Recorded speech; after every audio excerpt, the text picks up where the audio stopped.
VIP 병실, 정장 입은 남자가 침대 옆에 무릎을 꿇었습니다. 엄마, 미안해요. 40년 동안 원망했어요.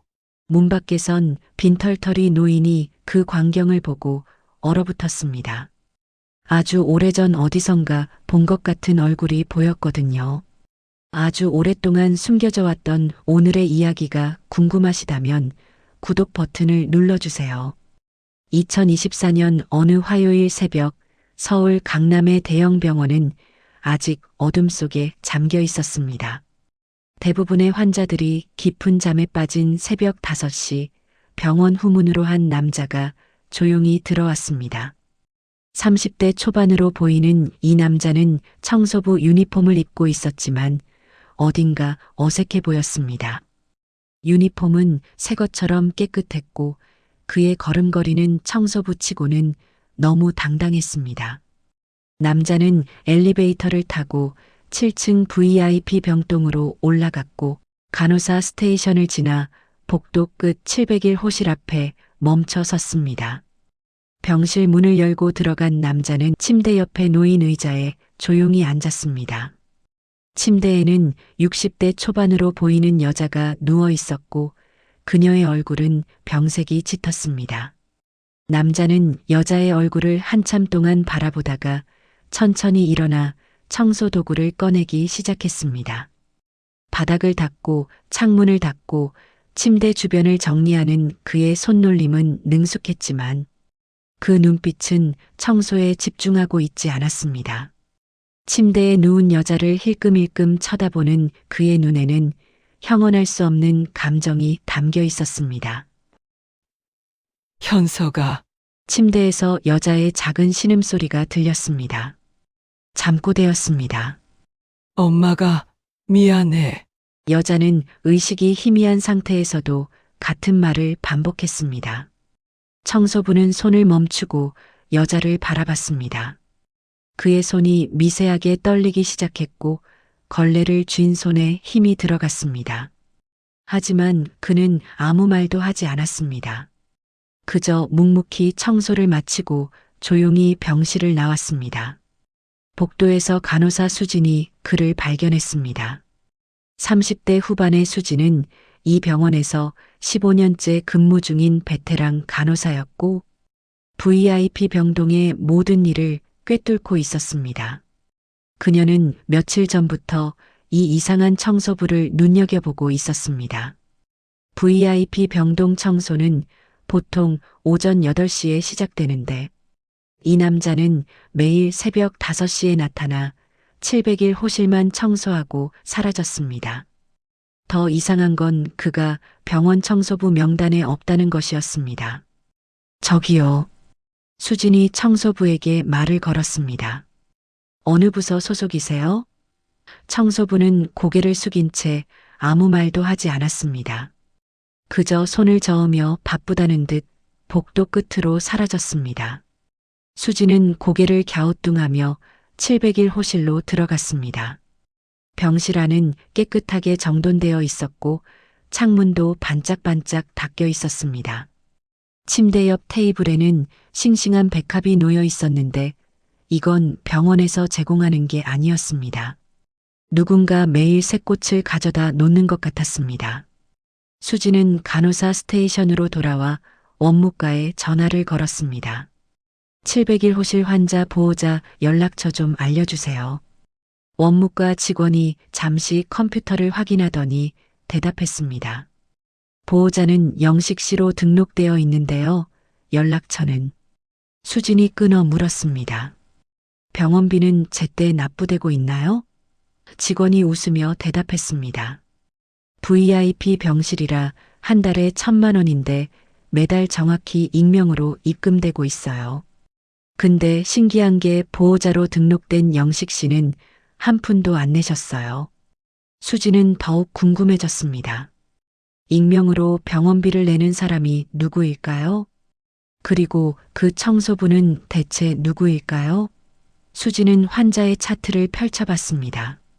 환자 이름은 순이, 나이는 61세, 진단명은 뇌종양 말기였습니다. 보호자란에는 영식이라는 이름만 적혀 있었고 가족관계는 기재되어 있지 않았습니다. 오전 10시쯤 낡은 점퍼를 입은 노인이 병원에 나타났습니다. 70대 초반으로 보이는 이 노인은 때 묻은 운동화를 신고 있었고 손에는 낡은 비닐봉지를 들고 있었습니다. 원무과를 지나칠 때 직원이 그를 불러 세웠습니다.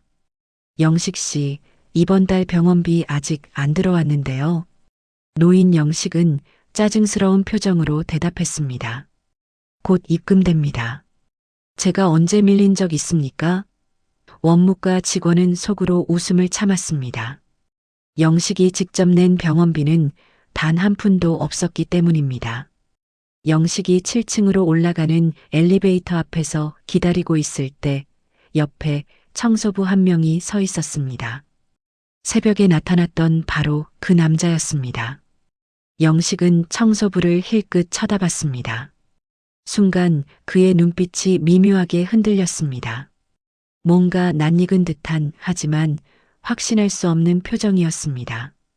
청소부도 영식을 바라봤습니다.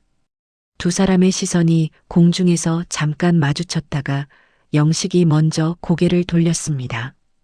엘리베이터가 7층에 도착했고 두 사람은 함께 내렸습니다. 701호실로 향하는 복도에서 청소부가 먼저 걸어가고 영식이 뒤따라갔습니다. 701호실 문 앞에서 청소부가 막 나오려는 순간 영식과 마주쳤습니다. 영식의 얼굴이 일그러졌습니다. 야, 비켜. 그가 청소부를 향해 소리쳤습니다. 거지 같은 놈이 왜 여기서 어슬렁거려. 청소부는 아무 말도 하지 않았습니다. 그저 조용히 옆으로 비켜서서 고개를 숙였습니다. 마침 지나가던 수진이 이 장면을 목격했습니다. 저렇게 말씀하시면 안 되죠. 수진이 영식에게 따지듯 말했습니다. 영식은 수진을 흘겨보며 대꾸했습니다. 뭐? 청소부가 뭔데 VIP 병실 앞에서 어슬렁거려? 수진이 뭔가 말하려는 순간 청소부가 조용히 손을 저었습니다. 괜찮다는 표시였습니다. 그리고는 복도 끝으로 사라졌습니다. 수진은 황당한 표정으로 영식을 바라봤습니다. 저 사람이 환자의 보호자라는 게 믿기지 않았습니다. 병원비는 한 푼도 안 내면서 저렇게 거만하게 구는 게 이해가 되지 않았습니다. 영식은 수진의 시선을 무시한 채 병실로 들어갔습니다. 수진은 청소부가 사라진 복도 끝으로 걸어갔습니다. 창가에 청소부가 서 있었습니다. 그는 창밖을 바라보고 있었는데 그의 손이 미세하게 떨리고 있었습니다. 분노인지 슬픔인지 알 수 없는 감정이 그의 온몸에서 느껴졌습니다. 수진이 조심스럽게 다가가려는 순간 청소부의 휴대폰이 울렸습니다. 그가 전화를 받았습니다. 네, 지금 병원에 있습니다. 청소부가 유창한 영어로 말했다는 걸 수진은 알아챘습니다. 미국 발음이었습니다. 아니요, 아직 의식이 없어요. 의사 선생님 말로는 몇 주 정도 남았다고 하던데. 수진은 깜짝 놀랐습니다. 청소부가 영어를? 그것도 저렇게 자연스럽게? 청소부는 계속 전화 통화를 이어갔습니다. 계속 추적해요. 84년도 기록 전부 필요합니다. 통화를 끝낸 청소부는 휴대폰을 주머니에 넣고 복도를 따라 걸어 내려갔습니다. 수진은 그 자리에 멍하니 서 있었습니다. 저 사람은 대체 누구일까요? 청소부가 아닌 건 분명했습니다. 그렇다면 환자와는 어떤 관계일까요? 그리고 왜 매일 새벽 5시에 나타나 병실을 청소하는 걸까요? 수진의 머릿속에 수많은 질문들이 맴돌았습니다. 701호실 안에서는 영식이 침대 옆에 앉아 순이를 내려다보고 있었습니다. 그의 얼굴에는 복잡한 감정이 교차했습니다. 죄책감과 후회, 그리고 알 수 없는 두려움이 뒤섞여 있었습니다. 이 여자 때문에 영식이 혼잣말로 중얼거렸습니다. 내 인생이 다 망했어. 하지만 그의 목소리에는 확신이 없었습니다. 오히려 스스로를 설득하려는 듯한 떨림이 묻어 있었습니다. 복도 창가에 서 있던 청소부는 여전히 창밖을 바라보고 있었습니다. 그의 눈에는 40년 전 어느 겨울날의 기억이 떠올랐습니다. 눈 내리던 그날 8살 소년의 손을 잡고 어디론가 걸어가던 여자의 뒷모습이 어렴풋이 보였습니다. 소년은 울먹이며 물었습니다. 엄마, 어디 가요? 하지만 대답은 들리지 않았습니다. 그저 손을 더 세게 잡아주는 느낌만 남아 있었습니다. 청소부는 주먹을 꽉 쥐었습니다. 40년이 지났지만 그날의 기억은 여전히 생생했습니다. 추운 겨울, 눈 내리던 거리, 그리고 엄마의 따뜻한 손. 하지만 그 다음 날부터 모든 것이 달라졌습니다. 낯선 나라, 낯선 사람들, 그리고 엄마가 없는 세상. 소녀는 매일 밤 울면서 엄마를 찾았지만 아무도 대답해주지 않았습니다. 청소부는 고개를 저으며 기억을 떨쳐냈습니다. 이제는 과거를 돌아볼 때가 아니었습니다. 그에게는 해야 할 일이 있었습니다. 진실을 밝혀내고 모든 것을 바로잡아야 했습니다. 하지만 가장 중요한 건 침대에 누워있는 저 여자, 40년 만에 다시 만난 그 사람이었습니다. 청소부는 천천히 복도를 걸어 엘리베이터로 향했습니다. 그의 뒷모습은 쓸쓸해 보였지만 걸음걸이만큼은 흔들림이 없었습니다. 수지는 간호사 스테이션으로 돌아와 동료 간호사에게 물었습니다. 700일 호실 환자, 가족이 누구누구 있어요? 동료가 차트를 확인하며 대답했습니다. 보호자로 등록된 사람은 영식 씨 한 명뿐이에요. 가족관계는 기재 안 되어 있고요. 수진이 고개를 갸우뚱하며 물었습니다. 그럼 저 청소부는 뭐죠? 동료가 의아한 표정으로 반문했습니다. 무슨 청소부요? 수진은 대답하지 않았습니다. 그녀 스스로도 확신할 수 없었기 때문입니다. 그날 밤 700일 호실은 조용했습니다. 순이는 여전히 깊은 잠에 빠져 있었고 가끔씩 신음소리를 냈습니다. 현서가. 그녀의 입술이 희미하게 움직였습니다. 엄마가. 미안해. 병실 창밖으로는 서울의 야경이 반짝이고 있었고 멀리서 차 소리가 들려왔습니다. 하지만 병실 안은 고요했습니다. 마치 시간이 멈춘 것처럼 아무 일도 일어나지 않았습니다. 복도 끝 비상계단에 청소부가 앉아 있었습니다. 그는 휴대폰을 꺼내 오래된 사진 한 장을 바라봤습니다. 흑백 사진 속에는 젊은 여자가 어린 소년을 안고 웃고 있었습니다. 사진은 낡고 구겨져 있었지만 그는 매일 밤 이 사진을 꺼내봤습니다. 40년 동안 단 하루도 빠짐없이 바라본 사진이었습니다. 청소부는 사진 속 여자의 얼굴을 손가락으로 쓰다듬었습니다. 엄마. 그가 작은 소리로 중얼거렸습니다. 이제 곧 끝나요. 그날 오전 10시쯤 병원 로비에 낡은 점퍼를 입은 노인이 나타났습니다. 70대 초반으로 보이는 이 남자는 때 묻은 운동화를 질질 끌며 걸었고 손에는 구멍난 비닐봉지를 들고 있었습니다. 영식이었습니다. 그는 원무과 앞을 지나가려다가 직원에게 불려섰습니다. 영식 씨. 젊은 여직원이 그를 손짓으로 불렀습니다. 이번 달 병원비가 아직 입금이 안 됐는데요. 영식은 짜증스럽게 인상을 찌푸렸습니다. 곧 입금됩니다. 그가 퉁명스럽게 대답했습니다. 제가 언제 밀린 적 있습니까? 원무과 직원은 컴퓨터 화면을 보며 속으로 웃음을 참았습니다. 영식이 직접 낸 병원비는 단 한 푼도 없었기 때문입니다. 지난 6개월간 매달 정확히 1,000만 원씩 익명 계좌로 입금되었지만 영식의 이름으로는 단 한 번도 입금된 적이 없었습니다. 직원은 이 사실을 알고 있었지만 굳이 말하지 않았습니다. 어차피 병원비만 들어오면 그만이었으니까요. 영식은 엘리베이터를 타고 7층으로 올라갔습니다. 엘리베이터 안에는 그 말고도 몇 명이 더 타고 있었는데 모두들 코를 막거나 얼굴을 찌푸렸습니다. 영식의 옷에서 퀴퀴한 냄새가 났기 때문입니다. 오랫동안 빨지 않은 옷에서 나는 특유의 냄새였습니다. 영식은 그런 시선들을 무시했습니다. 아니, 무시하는 척했습니다. 사실 그는 그 시선들이 너무나 익숙했습니다.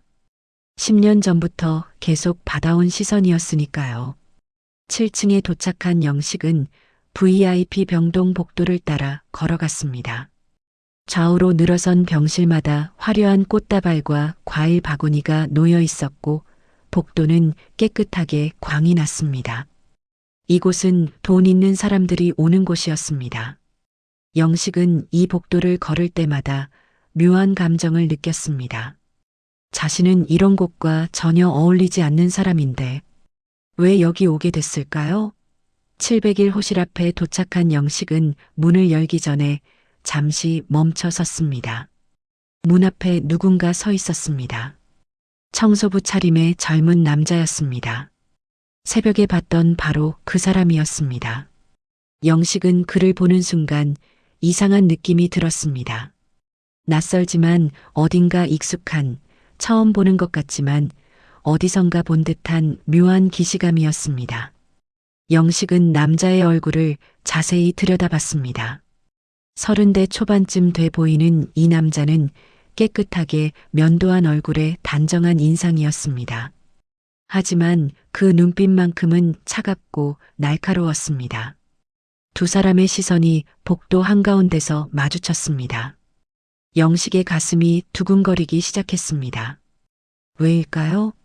단순히 청소부를 보는데 왜 이렇게 가슴이 뛸까요? 영식은 그 이유를 알 수 없었습니다. 아니, 알고 싶지 않았습니다. 40년 전 어느 겨울날의 기억이 희미하게 떠올랐지만 그는 재빨리 그 생각을 지워버렸습니다. 그건 너무 오래전 일이었고 이미 끝난 일이었습니다.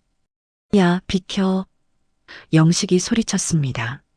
자신도 모르게 목소리가 커졌습니다. 거지 같은 놈이 왜 여기서 어슬렁거려. 청소부는 아무 말도 하지 않았습니다. 그저 천천히 고개를 숙이며 옆으로 비켜섰습니다. 그의 손이 미세하게 떨렸지만 영식은 그걸 알아채지 못했습니다. 아니, 보지 않으려 했습니다. 영식은 청소부를 밀치듯 지나쳐 병실 문을 열었습니다. 저렇게 말씀하시면 안 되죠. 복도 끝에서 수진이 달려왔습니다. 그녀는 영식을 향해 화난 목소리로 말했습니다. 영식은 수진을 째려봤습니다. 뭐, 청소부가 뭔데 VIP 병실 앞에서 어슬렁거려? 수진이 뭔가 더 말하려는 순간 청소부가 조용히 손을 저었습니다. 괜찮다는 표시였습니다. 청소부는 고개를 숙인 채 복도 끝으로 사라졌습니다. 수진은 황당한 표정으로 영식을 바라봤습니다. 저 사람이 환자의 보호자라는 게 도저히 믿기지 않았습니다. 병원비는 한 푼도 안 내면서 저렇게 거만하게 구는 게 이해가 되지 않았습니다. 수진은 영식에게 한마디 더 하고 싶었지만 참았습니다. 어차피 말해봤자 소용없을 것 같았습니다. 그녀는 고개를 저으며 간호사 스테이션으로 돌아갔습니다. 영식은 병실 안으로 들어가 문을 닫았습니다. 병실 안은 조용했고 침대에는 순이가 누워 있었습니다. 영식은 침대 옆 의자에 털썩 주저앉았습니다. 순이의 얼굴은 40년 전보다 훨씬 야위고 주름투성이었지만 여전히 그때 그 얼굴이었습니다. 영식은 순이를 바라보며 복잡한 감정에 휩싸였습니다. 이 여자 때문에. 영식이 혼잣말로 중얼거렸습니다. 내 인생이 다 망했어. 하지만 그의 목소리에는 확신이 없었습니다. 오히려 스스로를 설득하려는 듯한 떨림이 묻어 있었습니다. 영식은 고개를 돌려 창밖을 바라봤습니다. 서울의 빌딩 숲이 보였고 멀리 남산타워가 희미하게 보였습니다. 저 도시 어딘가에는 자신이 살던 판잣집이 있었는데 지금은 다 없어지고 고층 빌딩으로 바뀌었을 것입니다.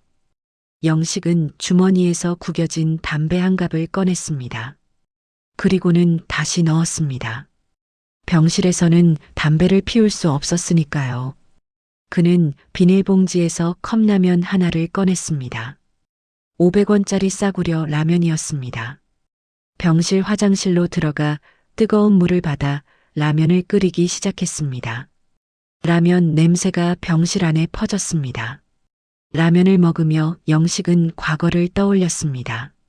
40년 전 자신은 청계천에서 의류 도매상을 하던 그럭저럭 괜찮은 사업가였습니다.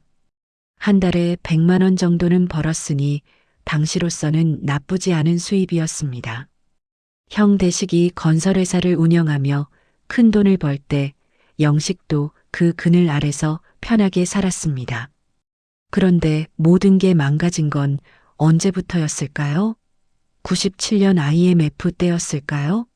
아니면 그보다 훨씬 전부터였을까요? 영식은 라면을 다 먹고 컵을 쓰레기통에 버렸습니다. 그리고 침대 옆으로 다가가 순이의 손을 잡았습니다. 순이의 손은 차갑고 말랐습니다. 뼈만 앙상하게 남은 그 손을 잡고 있자니 영식의 눈가가 뜨거워졌습니다. 순이야. 그가 작은 목소리로 말했습니다. 미안하다. 하지만 순이는 대답하지 않았습니다. 그저 희미하게 숨을 쉴 뿐이었습니다. 영식은 손을 놓고 다시 의자에 앉았습니다. 병실 벽에 걸린 시계를 보니 11시가 조금 넘었습니다. 점심시간까지는 아직 시간이 있었습니다. 영식은 주머니에서 낡은 지갑을 꺼냈습니다. 지갑 안에는 1,000원짜리 지폐 몇 장과 동전 몇 개가 전부였습니다. 오늘 점심은 또 편의점 삼각김밥으로 때워야 할 것 같았습니다. 그때 영식의 휴대폰이 울렸습니다. 화면을 보니 형수 미숙이었습니다. 영식은 한숨을 쉬며 전화를 받았습니다. 네, 형수님. 전화기 너머로 미숙의 날카로운 목소리가 들렸습니다. 영식아, 당신 형님 병원비 이번 달 것도 안 냈어. 빨리 보내줘. 영식은 난처한 표정을 지었습니다. 형수님, 저도 돈이 없어요. 미숙이 비웃는 소리가 들렸습니다. 돈이 없긴. 당신 아내 병원비는 어떻게 내는데?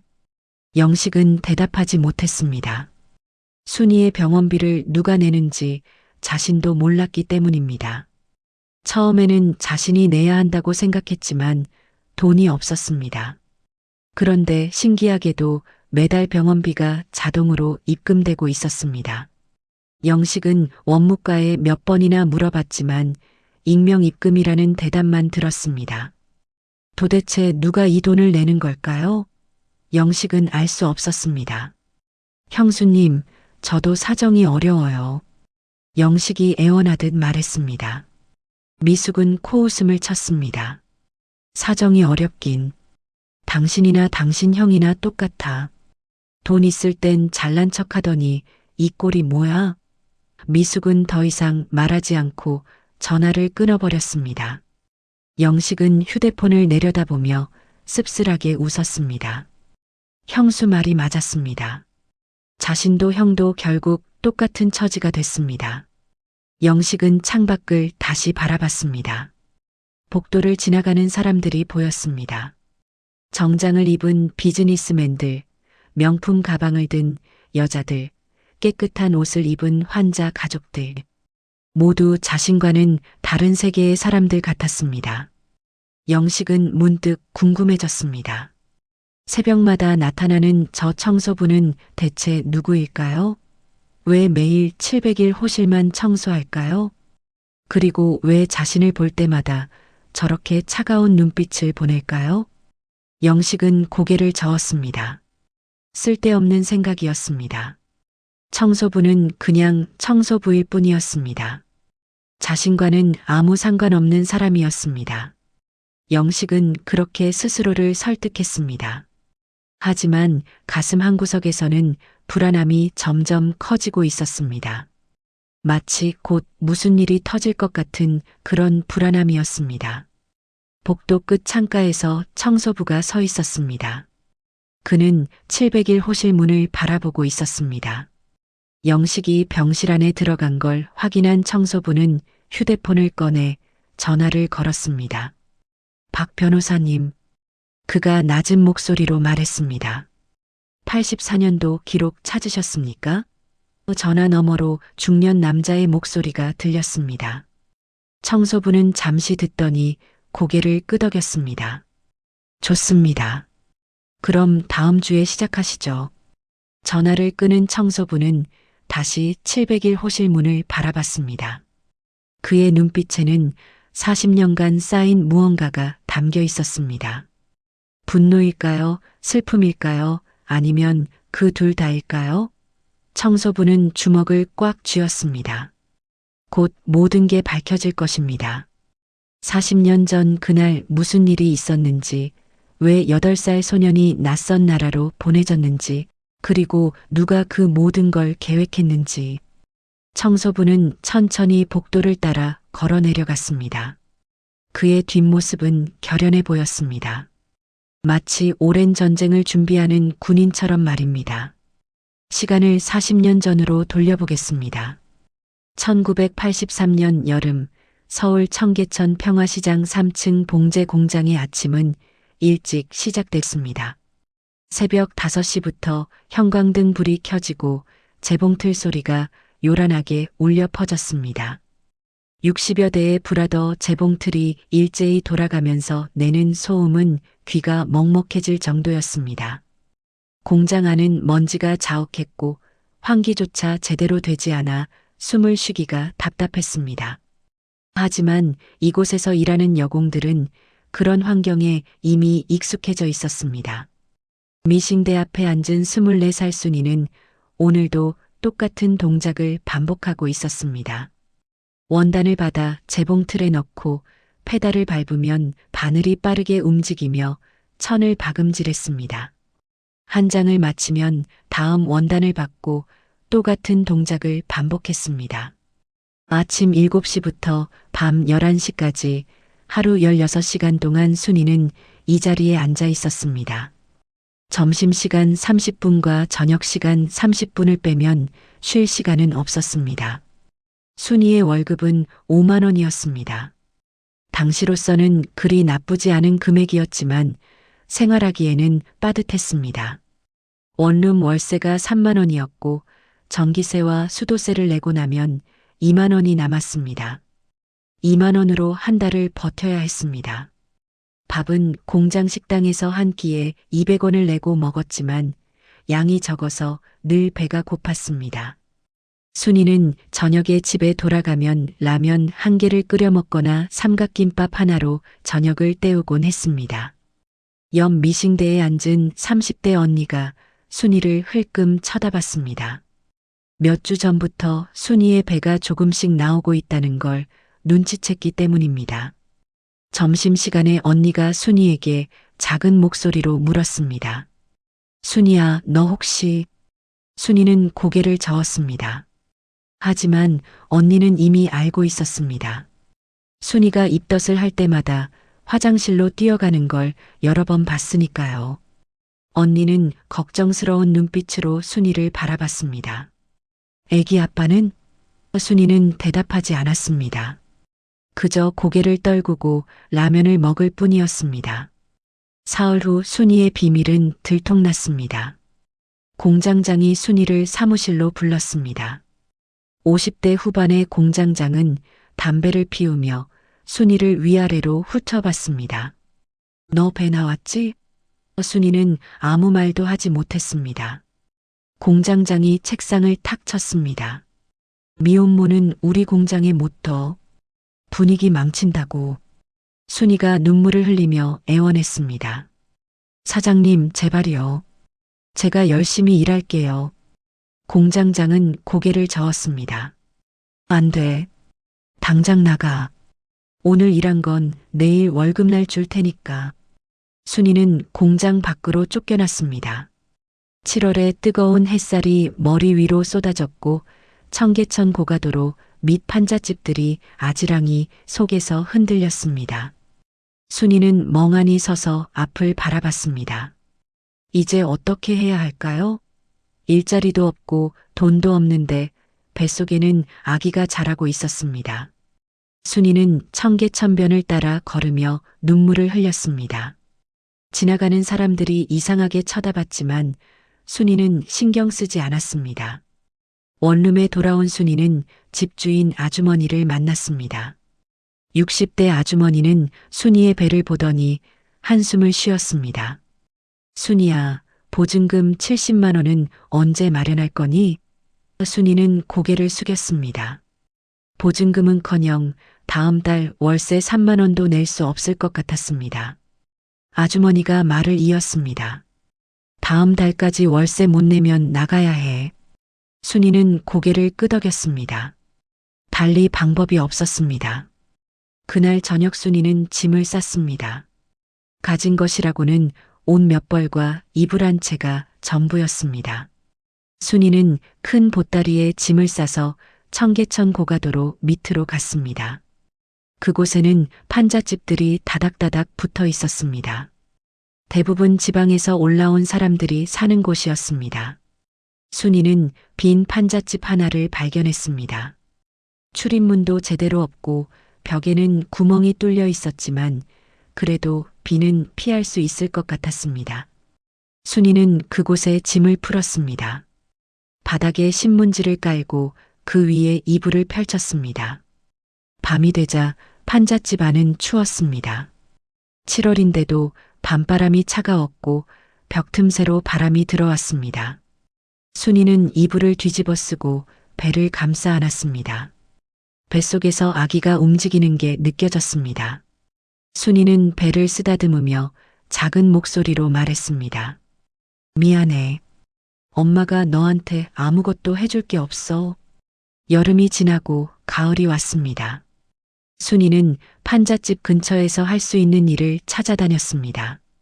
식당 설거지, 청소, 전단지 돌리기 같은 일용직 일을 하며 하루하루를 버텼습니다. 하루 일당은 1,000원에서 2,000원 정도였습니다. 그 돈으로 라면과 밥을 사 먹으며 겨우 연명했습니다. 배는 점점 불러왔고 순이의 몸은 점점 지쳐갔습니다. 12월 어느 추운 밤 순이는 판잣집에서 혼자 아기를 낳았습니다. 옆집 아주머니가 도와줬습니다. 제대로 된 산파도 없고 병원도 갈 수 없었습니다. 순이는 이불을 깨물며 고통을 참았습니다. 몇 시간의 진통 끝에 새벽 4시쯤 아기가 태어났습니다. 사내 아이였습니다. 아주머니가 아기를 받아 닦아주고 순이에게 안겨줬습니다. 순이는 아기를 안고 울었습니다. 기쁨과 슬픔이 뒤섞인 눈물이었습니다. 이름은 뭐라고 지을 거야? 아주머니가 물었습니다. 순이는 아기의 얼굴을 들여다보며 말했습니다. 현석이요. 이현석? 아주머니가 고개를 끄덕였습니다. 좋은 이름이네. 순이는 현석이를 가슴에 안고 젖을 물렸습니다. 현석이는 작은 입으로 젖을 빨았습니다.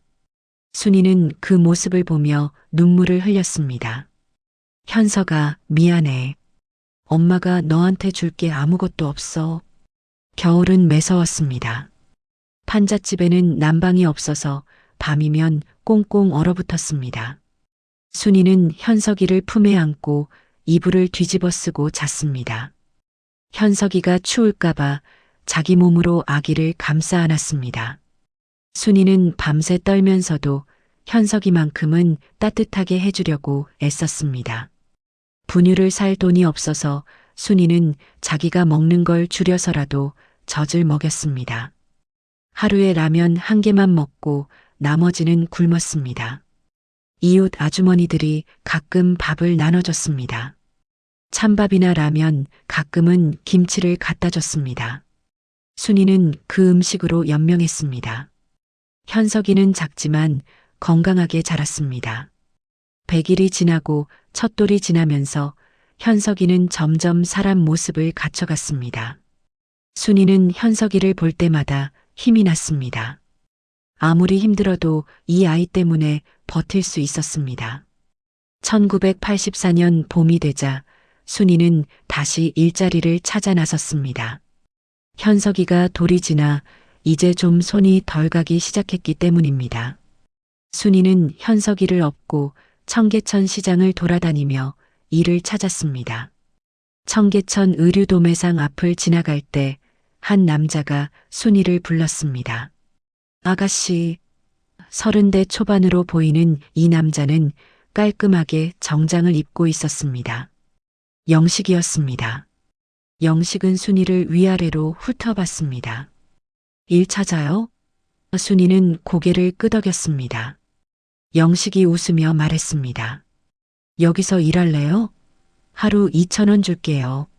순이는 기쁜 마음에 대답했습니다. 네, 할게요. 영식은 순이에게 가게 청소와 옷 정리 일을 시켰습니다. 순이는 현석이를 업고 일했습니다. 현석이는 얌전히 엄마 등에 엎여 있었습니다. 며칠 동안 일하는 순이를 지켜본 영식은 생각했습니다. 이 여자는 성실하고 착해 보였습니다. 아기를 업고도 묵묵히 일하는 모습이 기특했습니다. 영식은 32살까지 장가를 못 갔습니다. 키도 작고 외모도 평범해서 중매도 잘 안 섰습니다. 게다가 형 대식의 그늘에 가려 늘 주눅 들어 살았습니다. 영식은 순이가 괜찮아 보였습니다. 어느 날 저녁 영식이 순이에게 말을 꺼냈습니다. 아가씨. 순이가 고개를 들었습니다. 영식은 머뭇거리다가 말했습니다. 나랑 결혼할래요? 순이는 깜짝 놀랐습니다. 영식이 말을 이었습니다. 난 장가 한번 못 가봤어요. 근데 아가씨가 괜찮아 보여요. 순이는 아무 말도 하지 못했습니다. 영식이 다시 말했습니다. 조건이 하나 있어요. 그의 성을 제 성으로 바꿔주세요. 순이는 고민했습니다. 현석이에게 아버지를 만들어주고 싶었습니다. 따뜻한 집에서 살게 해주고 싶었습니다. 굶지 않고 살게 해주고 싶었습니다. 순이는 며칠 동안 고민하다가 결국 고개를 끄덕였습니다. 네, 그럴게요. 영식은 기뻐하며 말했습니다. 고마워요. 제가 잘할게요. 1984년 5월 둘은 구청에서 혼인신고를 했습니다. 증인은 영식 가게 직원이었고 식도 올리지 않았습니다. 그저 서류에 도장만 찍었을 뿐이었습니다. 순이는 판잣집을 나와 영식이 사는 쪽방으로 이사했습니다. 청계천 근처 낡은 다세대 주택 2층 방 하나였습니다. 방 크기는 3평 정도였지만 그래도 판잣집보다는 나았습니다. 보일러도 있어서 따뜻했고 수도도 나왔습니다. 영식은 처음 석 달 동안은 순이와 현석이에게 잘해줬습니다. 저녁마다 집에 들어올 때 호떡이나 붕어빵을 사왔습니다. 현석이 손을 잡고 청계천변을 산책하기도 했습니다. 순이는 행복했습니다. 드디어 평범한 가정을 꾸린 것 같았습니다. 현석이도 영식을 좋아하는 것 같았습니다. 영식이 퇴근하면 웃으며 달려갔으니까요. 하지만 그 행복은 오래가지 않았습니다. 여름이 지나고 가을이 왔을 때 영식의 형 대식이 동생 집에 찾아왔습니다. 그날 이후 모든 것이 달라지기 시작했습니다. 순이는 그날을 평생 잊지 못할 것입니다. 자신의 인생이 그리고 현석이의 인생이 완전히 바뀌어버린 그날을 말입니다. 1984년 9월 어느 토요일 오후 순이는 쪽방에서 설거지를 하고 있었습니다. 현석이는 방 한구석에서 낡은 인형을 가지고 놀고 있었습니다. 영식은 옆방에서 텔레비전을 보고 있었습니다. 당시 흑백 텔레비전이었지만 그래도 있는 것만으로도 감사했습니다. 평범한 토요일 오후였습니다. 하지만 그 평화는 오래가지 않았습니다. 계단을 올라오는 발소리가 들렸습니다. 무거운 발소리였고 두 사람이 올라오는 것 같았습니다. 문을 두드리는 소리가 났습니다. 영식이 벌떡 일어나 문을 열었습니다. 형님, 영식의 목소리가 들렸습니다.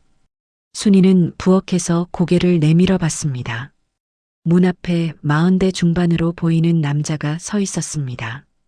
정장을 말끔하게 차려입고 손에는 비싼 가죽 서류 가방을 들고 있었습니다. 대식이었습니다.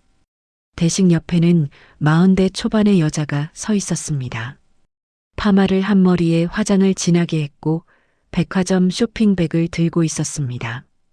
형수 미숙이었습니다. 두 사람은 쪽방 안으로 들어오며 사방을 둘러봤습니다. 대식의 눈에는 경멸이 어려 있었습니다.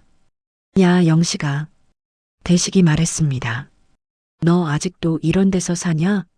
영식은 머리를 극적이며 웃었습니다. 형님, 그래도 예전보단 나아졌어요. 미숙은 코를 찡그리며 방 안을 둘러봤습니다. 3평짜리 방에는 이불 한 채와 낡은 옷장, 작은 텔레비전이 전부였습니다. 벽지는 곳곳이 찢어져 있었고 천장에는 곰팡이가 피어 있었습니다. 미숙이 순이를 봤습니다. 어머, 당신이 영식이 새댁이에요? 순이는 고개를 숙이며 대답했습니다. 네, 처음 뵙겠습니다. 미숙은 순이를 위아래로 훑어봤습니다. 미신공이었다며? 힘들었겠네. 순이는 아무 말도 하지 못했습니다. 미숙의 말투에는 무시와 동정이 뒤섞여 있었습니다. 대식이 방 한구석에서 놀고 있는 현석이를 봤습니다. 8살 현석이는 낯선 사람들을 보고 엄마 뒤로 숨었습니다. 대식이 영식에게 물었습니다. 저 애가? 영식이 고개를 끄덕였습니다. 제 아들입니다. 대식이 비웃듯 말했습니다. 씨가 내 거냐? 영식은 대답하지 못했습니다. 침묵이 방 안을 가득 채웠습니다. 미숙이 현석이에게 다가갔습니다. 그녀는 지갑에서 500원짜리 지폐를 꺼내 현석이에게 내밀었습니다. 얘야, 이모가 용돈 줄게. 현석이는 엄마를 쳐다봤습니다. 순이가 고개를 끄덕이자 현석이는 조심스럽게 돈을 받았습니다. 미숙이 웃으며 말했습니다. 착하네. 가서 사탕 사 먹고 1시간 후에 와. 현석이는 엄마를 다시 쳐다봤고 순이는 작게 고개를 끄덕였습니다. 현석이는 신발을 신고 밖으로 나갔습니다. 현석이가 나가자 대식의 얼굴이 차갑게 굳었습니다.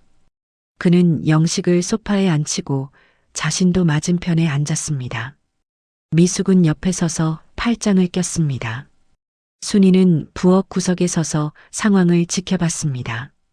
대식이 담배를 꺼내 물고 불을 붙였습니다. 연기를 한 모금 빨아들이고 천천히 내뱉으며 말했습니다. 영식아, 형이 좋은 소식이 있어. 영식이 고개를 들었습니다.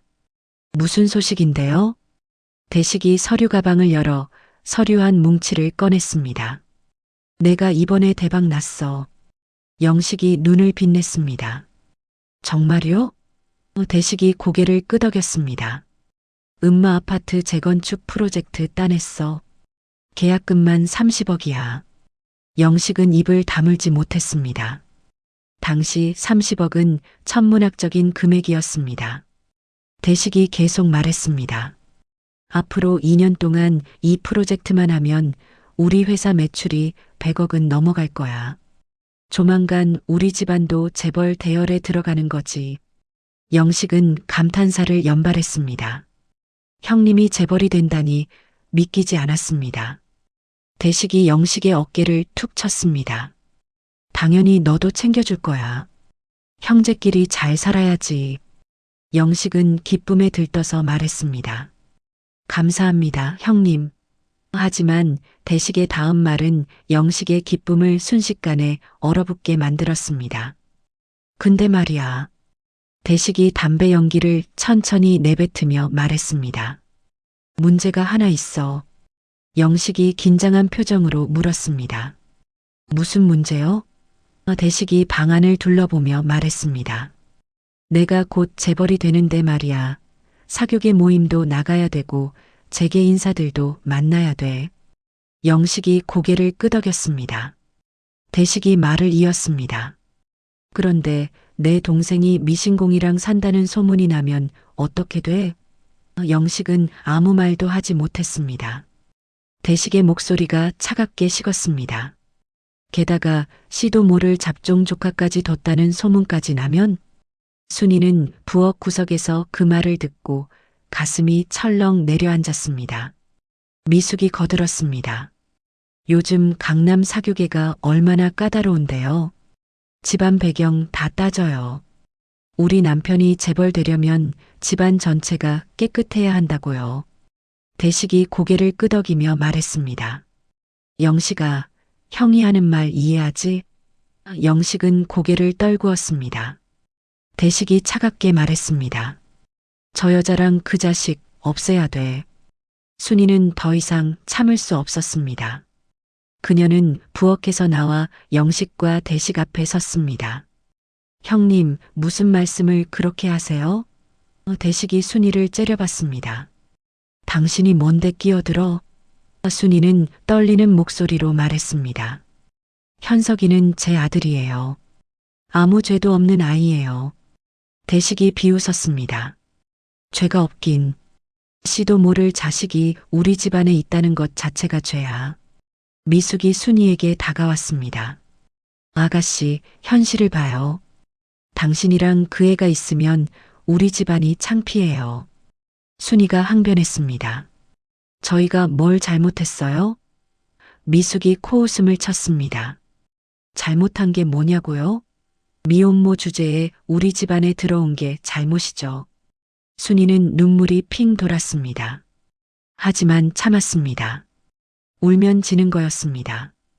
영식은 그 광경을 보면서도 아무 말도 하지 못했습니다. 형님과 순이 사이에서 갈등하고 있었습니다. 대식이 영식을 똑바로 쳐다봤습니다. 영식아, 잘 들어. 나는 내가 선택하기 바라. 영식이 고개를 들었습니다. 선택이요? 대식이 고개를 끄덕였습니다.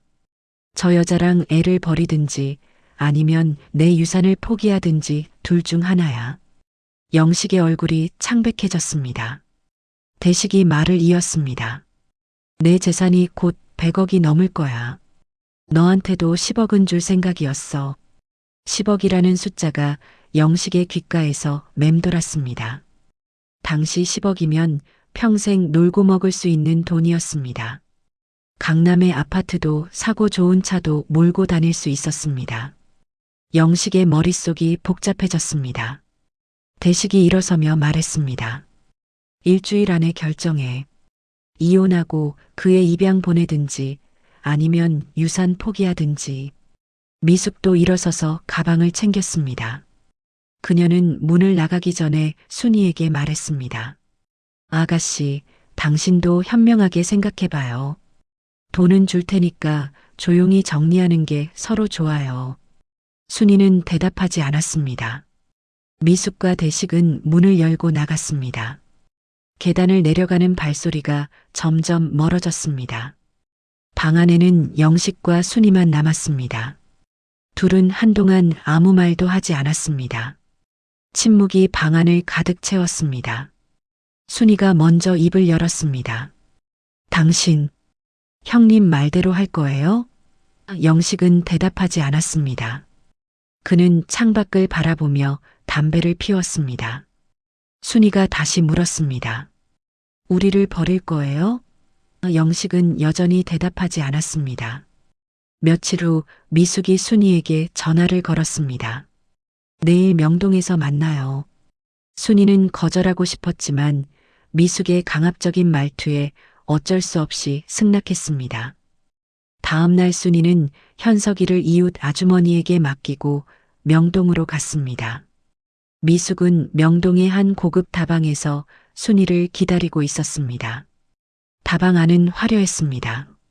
샹들리에가 천장에 매달려 있었고 테이블마다 하얀 천이 깔려 있었습니다. 순이는 낡은 옷을 입고 그 화려한 다방으로 들어갔습니다. 주변 사람들이 순이를 이상하게 쳐다봤습니다. 순이는 움츠러들었지만 참았습니다. 미숙은 구석 자리에 앉아 커피를 마시고 있었습니다. 순이가 앉자 미숙이 말했습니다. 커피 시켜요? 순이는 고개를 저었습니다. 커피 한 잔이 500원이라는 걸 알았기 때문입니다. 미숙은 가방에서 봉투 하나를 꺼내 순이 앞에 놓았습니다. 100만 원 들어있어요. 순이는 봉투를 쳐다보지도 않았습니다. 미숙이 말을 이었습니다. 이혼하고 그의 입양 보내요. 그럼 이 돈 드릴게요. 순이가 고개를 저었습니다. 싫어요. 미숙의 얼굴이 굳었습니다. 왜 이렇게 고집을 부려요? 당신한테도 좋은 조건이잖아요. 순이가 떨리는 목소리로 말했습니다. 현석이는 제 아들이에요. 돈으로 살 수 있는 게 아니에요. 미숙이 코웃음을 쳤습니다. 감상에 젖지 마요. 당신이 그 애를 키울 수 있어요? 돈도 없고 일자리도 없으면서. 순이는 대답하지 못했습니다. 미숙의 말이 맞았기 때문입니다. 미숙이 차갑게 말했습니다. 일주일 드릴게요. 생각 잘해봐요. 안 그러면 영식이 유산도 못 받고 당신도 쫓겨나요. 순이는 다방을 나왔습니다. 명동거리는 사람들로 북적였습니다. 백화점 쇼핑백을 든 사람들, 양복을 입은 회사원들, 화려한 옷을 입은 여자들, 모두가 자신과는 다른 세계의 사람들 같았습니다. 순이는 눈물을 흘리며 집으로 돌아왔습니다. 현석이는 이웃 아주머니 집에서 놀고 있었습니다. 순이는 현석이를 안고 울었습니다. 현석아, 미안해. 엄마가 너를 지켜줄 수 있을까? 그날 밤 영식이 술을 마시고 집에 돌아왔습니다. 그는 비틀거리며 방 안으로 들어와 소파에 털썩 주저앉았습니다. 순이가 물 한 잔을 가져다 줬지만 영식은 밀쳐냈습니다. 물컵이 바닥에 떨어져 깨졌습니다. 현석이가 놀라서 울기 시작했습니다. 영식이 현석이를 노려봤습니다. 시끄러워. 그가 소리쳤습니다. 다 너 때문이야. 순이가 현석이를 감싸 안았습니다. 영식은 머리를 감싸쥐고 중얼거렸습니다. 왜 이렇게 됐을까? 순이는 떨리는 목소리로 물었습니다. 당신 정말 우리를 버릴 거예요? 영식은 대답하지 않았습니다. 그는 그대로 소파에 쓰러져 잠들었습니다. 순이는 현석이를 안고 방 구석에 앉았습니다. 밤은 길고 추웠습니다. 앞으로 무슨 일이 벌어질지 순이는 알 수 없었습니다. 하지만 한 가지는 확실했습니다. 행복했던 시간은 끝났다는 것을 말입니다. 일주일이 지났습니다. 그 일주일 동안 영식은 집에서 한마디도 하지 않았습니다. 밥을 먹을 때도 말이 없었고 현석이를 쳐다보지도 않았습니다. 순이는 남편의 얼굴에서 점점 변해가는 걸 느꼈습니다. 처음에는 망설임이었다가 점점 결심으로 바뀌어가는 그 표정을 순이는 너무나 잘 알고 있었습니다. 영식은 이미 선택을 한 것 같았습니다. 1984년 11월 어느 금요일 저녁 대식이 다시 영식의 집을 찾아왔습니다. 이번에는 혼자였습니다. 대식은 문을 열고 들어오자마자 영식을 회사 사무실로 데려갔습니다. 형님, 왜 그러세요? 영식이 물었지만 대식은 대답하지 않았습니다. 차를 타고 30분쯤 달려 강남의 한 건물에 도착했습니다. 대식의 건설회사 본사였습니다. 사무실은 넓고 화려했습니다. 큰 책상 뒤로는 서울 야경이 펼쳐져 있었고 책장에는 건축 관련 책들이 빼곡히 꽂혀 있었습니다. 대식은 영식을 소파에 앉히고 위스키 2잔을 따랐습니다. 마셔. 대식이 잔을 건넸습니다. 영식은 떨리는 손으로 잔을 받아 단숨에 비웠습니다. 대식이 다시 잔을 채워주며 말했습니다. 영식아, 형이 너한테 좋은 소식이 있어. 영식이 고개를 들었습니다. 대식이 책상 서랍에서 통장 하나를 꺼내 영식 앞에 놓았습니다. 500만 원 들어있어. 일단 넣어줄게. 영식은 눈이 휘둥그레졌습니다. 500만 원이면 당시 강남 아파트 한 채를 살 수 있는 돈이었습니다. 대식이 말을 이었습니다. 저 여자랑 정리하면 2천만 원 더 줄게. 그리고 내가 100억 벌면 너한테 10억은 준다고 했지? 영식은 숨이 막혔습니다. 10억이라는 숫자가 너무나 컸습니다. 대식이 영식의 어깨에 손을 얹으며 말했습니다. 영식아, 우리 부모님이 뭐 해주신 거 있냐? 우리가 여기까지 오느라 얼마나 고생했는데. 영식은 고개를 끄덕였습니다. 대식의 말이 맞았습니다. 둘은 가난한 집에서 태어나 구두 닦기부터 시작해서 여기까지 올라왔습니다. 대식이 계속 말했습니다. 이제 우리가 잘 살 차례야. 근데 저런 짐 때문에 망칠 순 없잖아. 영식은 입술을 깨물었습니다. 순이와 현석이가 짐이라는 말이 가슴에 꽂혔습니다. 하지만 동시에 10억이라는 숫자도 머릿속에서 떠나지 않았습니다. 10억이면 평생 놀고 먹을 수 있었습니다. 좋은 집에서 살고 좋은 차를 몰고 사람들한테 무시당하지 않을 수 있었습니다. 대식이 마지막 한 방을 날렸습니다. 일주일 안에 정리 안 하면 너 유산 없어. 그리고 형제 인연도 끊는다. 영식은 집으로 돌아왔습니다. 순이는 현석이를 재우고 부엌에서 설거지를 하고 있었습니다. 영식은 방 안으로 들어가 소주 한 병을 꺼내 마시기 시작했습니다. 한 잔, 두 잔, 세 잔. 술이 들어갈수록 영식의 얼굴이 빨개졌습니다. 순이가 방으로 들어와 물었습니다. 어디 다녀왔어요?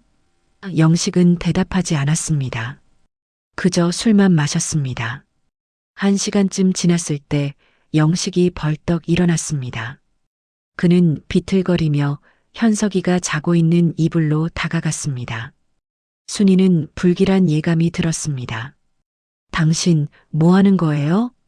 영식은 갑자기 현석이를 흔들어 깨웠습니다. 현석이가 울며 일어났습니다. 다 내 때문이야. 영식이 소리쳤습니다.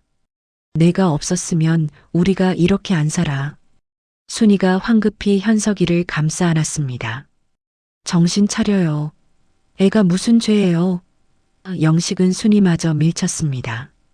순이는 벽에 부딪혀 주저앉았습니다. 현석이는 겁에 질려 울기 시작했습니다. 영식은 현석이의 팔을 잡아 끌며 소리쳤습니다. 이 자식이 우리 집안을 망치고 있어. 순이가 영식의 다리를 붙잡았습니다. 제발요. 애를 놔줘요. 영식은 순이를 발로 차며 현석이를 놓았습니다. 방 안은 아수라장이 됐습니다. 깨진 소주병, 엎질러진 반찬, 울고 있는 현석이, 그리고 바닥에 쓰러진 순이. 영식은 그 광경을 보다가 갑자기 무릎을 꿇었습니다. 그리고 머리를 감싸 쥐고 울기 시작했습니다. 나도 어쩔 수 없어. 영식이 흐느꼈습니다. 형님이 그러래. 순이는 영식을 바라봤습니다. 연민과 분노가 뒤섞인 눈빛이었습니다. 다음 날 아침 영식은 일찍 출근했습니다. 순이는 현석이를 안고 병원에 갔습니다. 어젯밤 벽에 부딪힌 곳이 아팠기 때문입니다. 의사는 갈비뼈에 금이 갔다고 했습니다. 치료비는 3만 원이었습니다. 순이는 그동안 모아둔 돈을 털어 치료비를 냈습니다. 병원을 나오면서 순이는 결심했습니다. 이 집을 나가야겠다고. 하지만 갈 곳이 없었습니다. 며칠 후 대식이 직접 순이를 찾아왔습니다. 영식이 출근한 시간을 노려온 것이었습니다. 대식은 문을 열고 들어오더니 순이에게 봉투 하나를 던졌습니다. 200만 원 들어있어. 순이는 봉투를 쳐다보지도 않았습니다. 대식이 차갑게 말했습니다. 이혼하고 그의 입양 보내. 이게 마지막 기회야. 순이가 고개를 저었습니다. 싫어요. 대식의 얼굴이 일그러졌습니다. 대식은 주머니에서 서류 한 장을 꺼냈습니다. 이미 입양 서류 다 준비했어. 미국으로 보낼 거야. 순이는 깜짝 놀랐습니다. 뭐라고요? 대식이 비웃었습니다. 넌 선택권이 없어. 영식이가 이미 동의했거든. 순이는 믿을 수 없다는 표정으로 대식을 바라봤습니다. 대식이 말을 이었습니다. 일주일 안에 내가 직접 데려가든지 아니면 내가 강제로 데려가든지 둘 중 하나야. 순이는 무릎이 꺾였습니다. 그녀는 바닥에 주저앉아 울었습니다. 제발이요. 제발 우리 현석이는. 대식은 순이를 내려다보며 말했습니다. 일주일이야. 그 안에 결정 안 하면 내가 알아서 처리한다. 대식은 그대로 문을 열고 나갔습니다. 순이는 바닥에 쓰러져 한참을 울었습니다. 현석이가 유치원에서 돌아올 시간이었지만 순이는 일어날 수가 없었습니다. 그날 저녁 영식이 집에 돌아왔습니다. 순이는 부엌 바닥에 앉아 있었습니다. 눈이 퉁퉁 부어 있었습니다. 영식은 순이를 보고도 아무 말 하지 않았습니다. 순이가 떨리는 목소리로 물었습니다. 형님이 오셨어요. 영식은 고개를 돌렸습니다. 순이가 다시 물었습니다. 입양 서류에 동의했어요? 영식은 여전히 대답하지 않았습니다. 침묵이 대답이었습니다. 순이는 영식 앞에 무릎을 꿇었습니다. 제발이요. 현석이만은. 영식이 고개를 저었습니다. 이미 늦었어. 형님이 다 준비했어. 순이가 영식의 바지를 붙잡았습니다. 당신이 막을 수 있잖아요. 영식이 순이의 손을 뿌리쳤습니다. 못 막아. 형님 말을 안 들으면 나도 죽어. 순이는 영식을 올려다봤습니다. 그 눈빛에는 배신감과 절망이 가득했습니다. 영식은 순이를 피해 방으로 들어갔습니다. 그는 이불을 뒤집어 쓰고 누웠습니다. 귀를 막아도 밖에서 들리는 순이의 울음소리가 계속 들렸습니다. 영식도 이불 속에서 눈물을 흘렸습니다. 하지만 그는 이미 선택을 한 것이었습니다. 돈을 선택한 것이었습니다. 일주일이 지났습니다. 1984년 12월 14일 대식이 다시 찾아왔습니다. 이번에는 미숙도 함께였습니다. 대식은 순이에게 최후 통첩을 했습니다. 내일까지 내가 직접 고아원에 데려가. 안 그러면 경찰 부르고 강제로 데려간다. 순이는 더 이상 버틸 힘이 없었습니다. 일주일 동안 밥도 제대로 못 먹고 잠도 못 잤습니다. 순이는 고개를 끄덕였습니다. 제가 데려갈게요. 그날 밤 영식이 집에 들어왔을 때 순이는 현석이를 안고 구석에 앉아 있었습니다. 영식은 순이에게 다가가 무릎을 꿇었습니다. 그리고 작은 목소리로 말했습니다. 미안해. 순이는 대답하지 않았습니다. 영식이 다시 말했습니다. 나도 어쩔 수 없었어.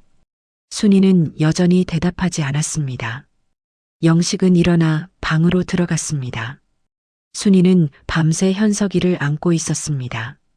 현석이는 엄마 품에서 편안하게 잠들어 있었습니다. 순이는 현석이의 얼굴을 한참 동안 바라봤습니다. 작은 코, 긴 속눈썹, 통통한 볼. 8년 동안 키운 아들이었습니다. 뱃속에 10개월 태어나서 8년. 총 9년간 함께한 아들이었습니다. 순이는 현석이의 이마에 입을 맞췄습니다. 현석아, 엄마가 미안해. 다음 날 새벽 순이는 현석이를 깨웠습니다. 현석아, 일어나. 현석이는 눈을 비비며 일어났습니다. 엄마, 어디 가요? 순이는 대답하지 않았습니다. 그저 현석이에게 옷을 입히고 신발을 신겼습니다. 밖은 춥고 어두웠습니다. 거리에는 사람이 거의 없었습니다. 순이는 현석이의 손을 잡고 걷기 시작했습니다. 12월 15일 새벽 5시 눈이 내리기 시작했습니다. 하얀 눈송이들이 하늘에서 떨어져 거리를 덮었습니다. 순이와 현석이는 눈 속을 걸어갔습니다. 현석이가 물었습니다. 엄마, 어디 가요? 순이는 눈물을 참으며 대답했습니다. 잠깐만 갈 곳이 있어. 현석이는 고개를 끄덕이며 엄마 손을 꽉 잡았습니다. 둘은 새벽에 서울 거리를 걸어갔습니다. 목적지는 고아원이었습니다. 1984년 12월 15일 새벽 6시 순이와 현석이는 서울 중구에 있는 한 고아원 앞에 도착했습니다. 눈은 계속 내렸고 두 사람의 어깨에는 하얀 눈이 쌓여 있었습니다. 고아원은 낡은 3층짜리 건물이었고 정문에는 사랑의 집이라는 간판이 걸려 있었습니다. 순이는 한참 동안 그 간판을 바라봤습니다. 현석이가 엄마의 옷자락을 잡아당기며 물었습니다. 엄마, 여기가 어디예요? 순이는 대답할 수가 없었습니다. 정문을 열고 들어가니 복도에 형광등 불빛이 깜빡이고 있었습니다. 2층 원장실 문패가 보였습니다. 순이는 떨리는 손으로 문을 두드렸습니다. 안에서 중년 여자의 목소리가 들렸습니다. 들어오세요. 순이는 현석이의 손을 잡고 원장실로 들어갔습니다. 60대 초반으로 보이는 원장이 책상에 앉아 서류를 보고 있었습니다. 원장이 고개를 들어 순이를 봤습니다. 어떻게 오셨어요? 순이는 입술을 깨물었습니다. 한참을 망설이다가 겨우 입을 열었습니다. 원장님, 제 아들을 잠깐만 맡아주실 수 있을까요? 원장이 안경을 벗으며 물었습니다. 사정이 어떻게 되세요? 순이는 눈물을 참으며 대답했습니다. 집안 사정이 복잡해서요. 한 달만 맡아주시면 제가 꼭 데리러 올게요. 원장은 순이를 가만히 바라봤습니다. 이런 경우를 수없이 봐왔기 때문에 무슨 사정인지 대충 짐작이 갔습니다. 원장이 물었습니다. 입양이 아니라 일시 보호인가요? 순이는 급하게 고개를 끄덕였습니다. 네, 절대 입양 아닙니다. 제가 꼭 데리러 올게요. 약속할게요. 원장은 한숨을 쉬며 서류를 꺼냈습니다. 일시 보호는 한 달에 5만 원이에요. 선불로 내셔야 하고요. 순이는 주머니에서 구겨진 지폐들을 꺼냈습니다. 그동안 모아둔 돈 전부였습니다. 2만 원뿐이었습니다. 순이가 떨리는 목소리로 말했습니다. 지금은 2만 원밖에 없는데 나머지는 나중에 드릴게요. 원장은 고개를 저었습니다. 원칙적으로는 선불이지만 순이의 눈빛을 보고 원장은 마음이 약해졌습니다. 알았어요. 일단 2만 원만 받을게요. 나머지는 일주일 안에 가져오세요. 순이는 고개를 숙여 인사했습니다. 감사합니다, 원장님. 원장이 서류를 내밀며 말했습니다. 여기 보호자 동의서에 서명하세요. 그리고 아이 이름이랑 생년월일 적어주시고요. 순이는 떨리는 손으로 서류에 이름을 적었습니다. 이연서 1976년 12월 3일생. 순이는 펜을 쥔 손에 힘을 주었지만 글씨가 흔들렸습니다. 서명을 마치고 순이는 현석이를 안았습니다. 현석이는 아직도 무슨 일인지 잘 몰랐습니다. 순이가 현석이의 귀에 속삭였습니다. 현석아, 엄마가 금방 올게. 약속할게. 여기서 착하게 기다리고 있어. 현석이가 물었습니다. 엄마는 어디 가요? 순이는 대답할 수 없었습니다. 그저 현석이를 더 세게 안을 뿐이었습니다. 원장이 현석이의 손을 잡았습니다. 현석아, 이모랑 같이 가자. 여기 재미있는 친구들이 많아. 현석이는 엄마를 돌아봤습니다. 순이는 고개를 끄덕이며 웃으려고 애썼습니다. 현석이는 원장을 따라 문 밖으로 나갔습니다. 복도를 걸어가며 현석이는 계속 뒤를 돌아봤습니다. 엄마가 자신을 바라보고 있었습니다. 현석이가 손을 흔들자 순이도 손을 흔들었습니다. 그리고 현석이가 계단을 내려가 보이지 않자 순이는 그 자리에 주저앉아 울기 시작했습니다. 순이는 1시간쯤 고아원 앞에 서 있었습니다. 눈은 계속 내렸고 순이의 온몸은 눈으로 뒤덮였습니다. 하지만 순이는 움직이지 않았습니다. 3층 어딘가에 현석이가 있다는 생각에 발이 떨어지지 않았습니다. 결국 순이는 발걸음을 돌렸습니다. 눈 덮인 거리를 걸어 집으로 돌아왔습니다. 집에는 영식이 없었습니다. 순이는 빈 방에 혼자 앉아 밤새 울었습니다. 다음 날 아침 12월 16일 새벽 5시 순이는 잠에서 깨자마자 고아원으로 달려갔습니다. 어젯밤 한숨도 못 잤지만 현석이를 데리러 가야 한다는 생각뿐이었습니다. 순이는 고아원 문을 두드렸습니다. 당직 선생이 문을 열었습니다. 누구세요? 순이가 급하게 말했습니다. 제 아들 데리러 왔어요. 이현석이요. 당직 선생이 고개를 갸우뚱했습니다. 잠시만요. 선생은 원장을 불러왔습니다. 원장이 나와서 순이를 봤습니다. 어머니, 무슨 일이세요? 순이가 떨리는 목소리로 말했습니다. 제 아들 데리러 왔어요. 현석이요. 원장의 얼굴이 굳었습니다. 어머니, 현석이는 어제 오후에 입양 갔어요. 순이는 귀를 의심했습니다.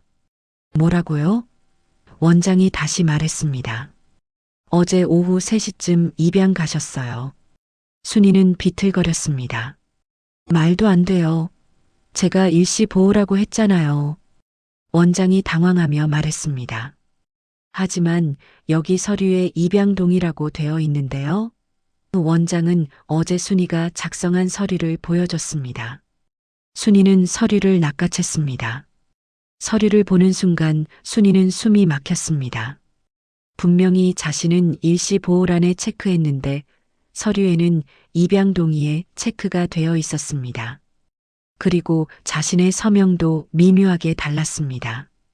누군가 서류를 바꿔친 것이었습니다. 순이가 소리쳤습니다. 이거 제 서명 아니에요. 누가 바꿨어요? 원장도 당황했습니다. 그럴 리가요. 어머니가 어제 직접 서명하신 거잖아요. 순이는 서류를 다시 살펴봤습니다. 입양 가족 정보란에는 미국 뉴욕 한인 가정이라고 적혀 있었습니다. 그리고 입양 날짜는 12월 15일 오후 3시. 순이가 고아원을 떠난 지 불과 6시간 만이었습니다. 순이는 무릎이 꺾였습니다. 안 돼요. 안 돼. 원장이 순이를 부축하며 말했습니다. 어머니, 진정하세요. 혹시 착오가 있었으면 경찰에 신고하세요. 순이는 정신을 차리고 원장에게 물었습니다. 입양 가족이 누구였어요? 얼굴 보셨어요? 원장이 고개를 저었습니다. 제가 자리를 비운 사이에 처리됐어요. 당직 선생한테 물어봐야 할 것 같은데 지금은 퇴근했고요. 순이가 다시 물었습니다. 서류는요? 입양 서류 원본은 어디 있어요? 원장이 대답했습니다. 구청에 제출됐을 거예요.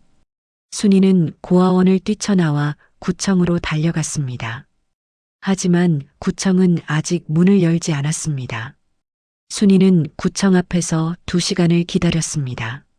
아침 9시가 되자 구청 문이 열렸습니다. 순이는 민원실로 달려가 소리쳤습니다. 제 아들 입양 서류 취소해 주세요. 민원 담당자가 당황하며 순이를 진정시켰습니다. 어머니, 천천히 말씀하세요. 무슨 일이세요? 순이는 떨리는 목소리로 사정을 설명했습니다. 담당자는 컴퓨터로 서류를 확인했습니다. 이현석 군 맞으시죠? 어제 입양 서류가 접수됐네요. 순이가 말했습니다. 그게 잘못된 거예요. 제가 동의 안 했어요. 담당자가 서류를 출력해 보여줬습니다. 여기 보호자 서명이 있는데요. 순이는 서류를 받습니다. 분명히 자신의 이름이 적혀 있었지만 서명 필체가 미묘하게 달랐습니다. 이거 제 서명 아니에요. 순이가 소리쳤습니다. 담당자가 난처한 표정으로 말했습니다. 어머니, 필적 감정을 받으셔야 할 것 같은데요. 하지만 그것도 시간이 걸려요. 순이가 물었습니다. 얼마나 걸려요? 담당자가 대답했습니다. 한 달은 걸릴 거예요. 순이는 절망했습니다. 한 달이면 현석이는 이미 미국에 가고 없을 것입니다. 순이가 다시 물었습니다. 입양 가족 정보 알 수 있어요? 담당자가 고개를 저었습니다. 해외 입양은 비공개예요. 개인정보라서 알려드릴 수 없어요. 순이는 구청을 나와 경찰서로 갔습니다. 하지만 경찰도 별 도움이 되지 않았습니다. 서류상으로는 문제가 없어 보이는데요. 필적 감정을 받아서 위조가 증명되면 그때 수사할 수 있습니다.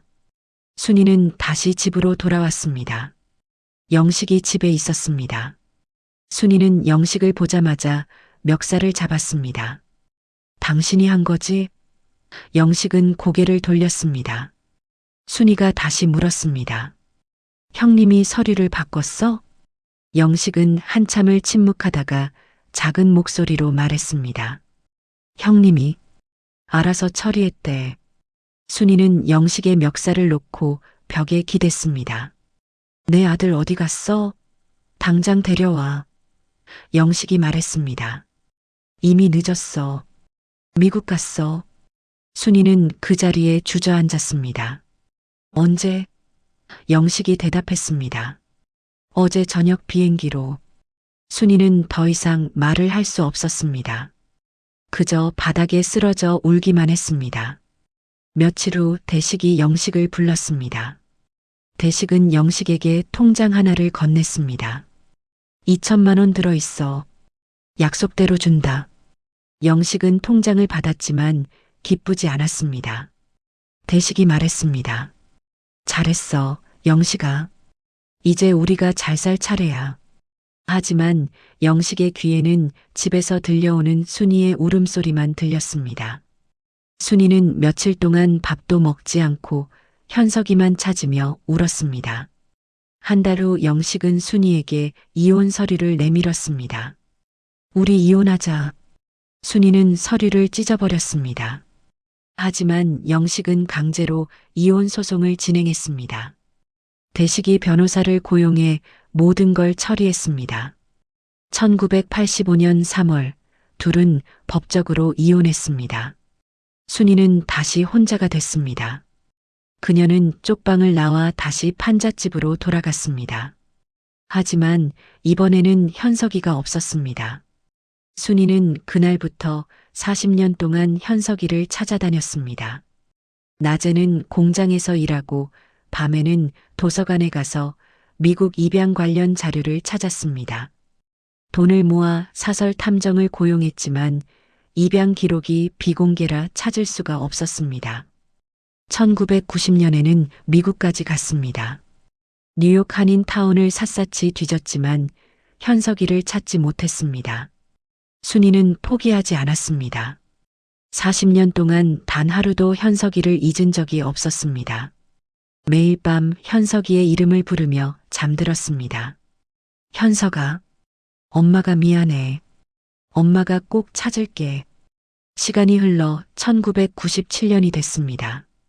13년이 지난 동안 대식의 건설회사는 승승장구했습니다. 강남 재개발 붐을 타고 회사 규모는 계속 커졌고 대식은 재계에서 어느 정도 이름을 알리게 됐습니다. 서울 강남에 30층짜리 사무실 건물을 소유했고 잠실에 아파트 5채를 보유하고 있었습니다. 회사 매출은 연간 500억 원을 넘어섰습니다. 대식과 미숙은 강남 대치동 고급 아파트에서 살았고 외제차를 몰고 다녔습니다. 하지만 그의 여름 모든 것이 무너지기 시작했습니다. 동남아 금융위기가 한국으로 번졌고 11월이 되자 대한민국은 국제통화기금의 관리를 받게 됐습니다. IMF 외환위기였습니다. 은행들은 대출 회수에 나섰고 기업들은 줄줄이 부도를 냈습니다. 건설업계는 특히 타격이 컸습니다. 진행 중이던 프로젝트들이 모두 중단됐고 발주처들은 계약금 반환을 요구했습니다. 대식의 회사도 예외가 아니었습니다. 은행 대출금이 300억 원이었는데 은행은 즉시 상환을 요구했습니다. 대식은 자산을 팔기 시작했습니다. 먼저 사무실 건물을 내놨지만 사려는 사람이 없었습니다. 모두가 자산을 팔려고 하던 시기였기 때문입니다. 결국 대식은 시세의 절반도 안 되는 가격에 건물을 팔아야 했습니다. 하지만 그것만으로는 부족했습니다. 잠실 아파트 5채도 금매로 내놨습니다. 역시 헐값에 팔렸습니다. 1998년 3월 대식의 건설회사는 결국 부도 처리됐습니다. 회사 문을 닫던 날 대식은 사무실에 혼자 앉아 있었습니다. 20년 동안 키워온 회사였습니다. 한때는 재벌 대열에 들어갈 거라고 꿈꿨던 회사였습니다.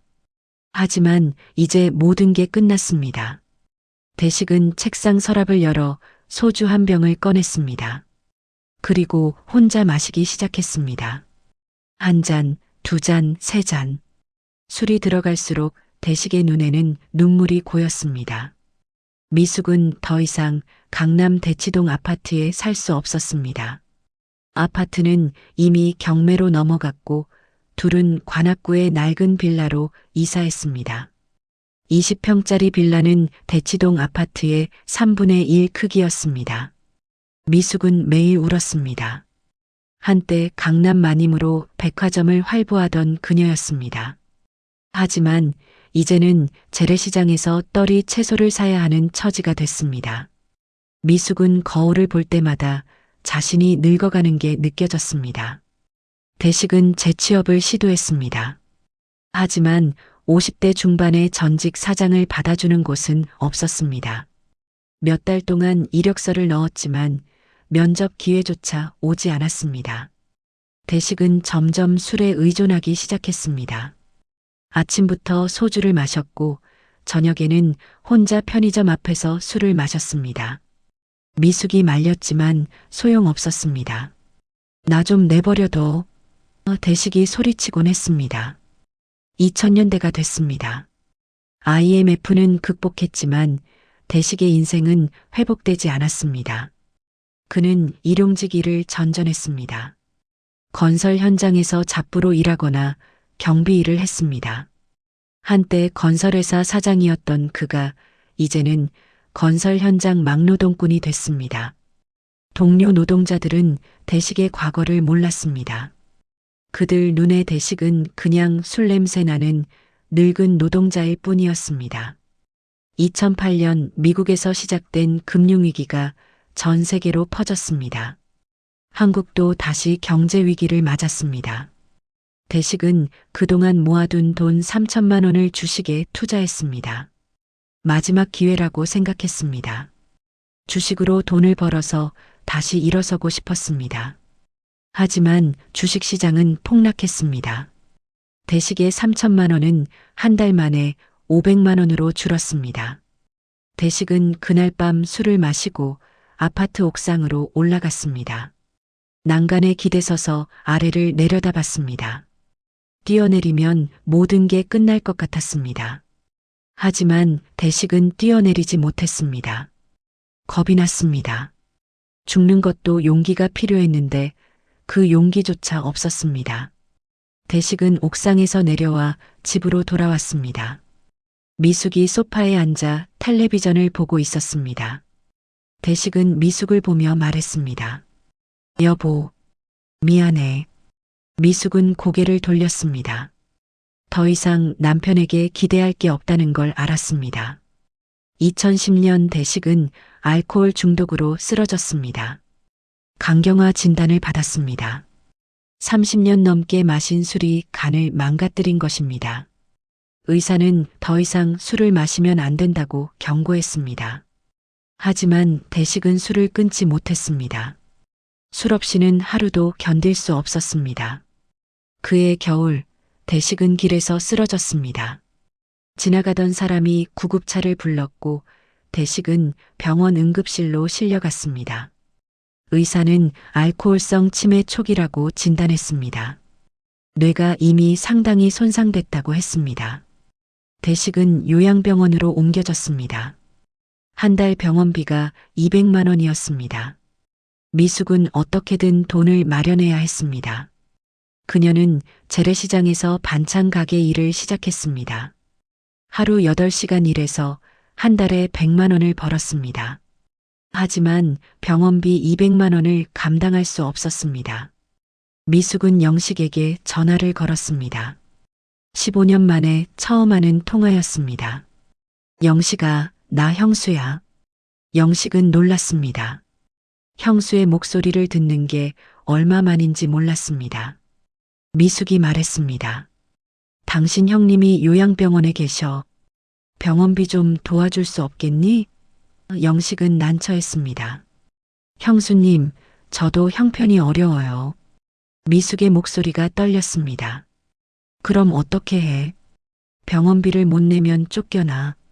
영식도 IMF 이후 힘들게 살고 있었습니다. 의류 도매상은 이미 오래전에 문을 닫았고 영식은 택배 배송 일을 하며 근근히 살고 있었습니다. 한 달 수입이 150만 원 정도였습니다. 월세 50만 원을 내고 나면 100만 원으로 한 달을 버텨야 했습니다. 영식도 형님 병원비를 도와줄 형편이 아니었습니다. 영식이 말했습니다. 형수님, 정말 죄송해요. 저도 여유가 없어서요. 미숙은 전화를 끊었습니다.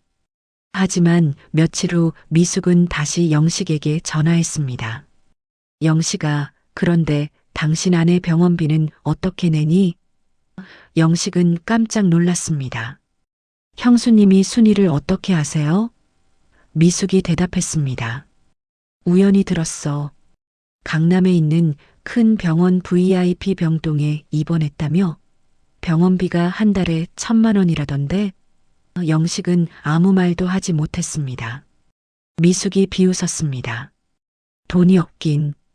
당신 아내 병원비는 내면서 형님 병원비는 못 낸다고? 영식은 답답했습니다. 순이의 병원비를 자신이 내는 게 아니라고 설명하고 싶었지만 말이 나오지 않았습니다. 사실 영식도 누가 병원비를 내는지 몰랐습니다. 몇 번이나 원무과에 물어봤지만 익명이라는 대답만 들었습니다. 영식은 그저 순이 옆에 앉아 있을 뿐이었습니다. 죄책감 때문이었습니다. 40년 전 자신이 저지른 일 때문에 순이 곁을 떠날 수가 없었습니다. 미숙은 더 이상 영식에게 기대하지 않았습니다. 그녀는 혼자서 대식의 병원비를 감당해야 했습니다. 반찬 가게 일만으로는 부족해서 밤에는 식당에서 설거지 일을 시작했습니다. 하루 16시간 일했습니다. 70대 중반의 나이에 너무 무리였습니다. 미숙의 몸은 점점 망가졌습니다.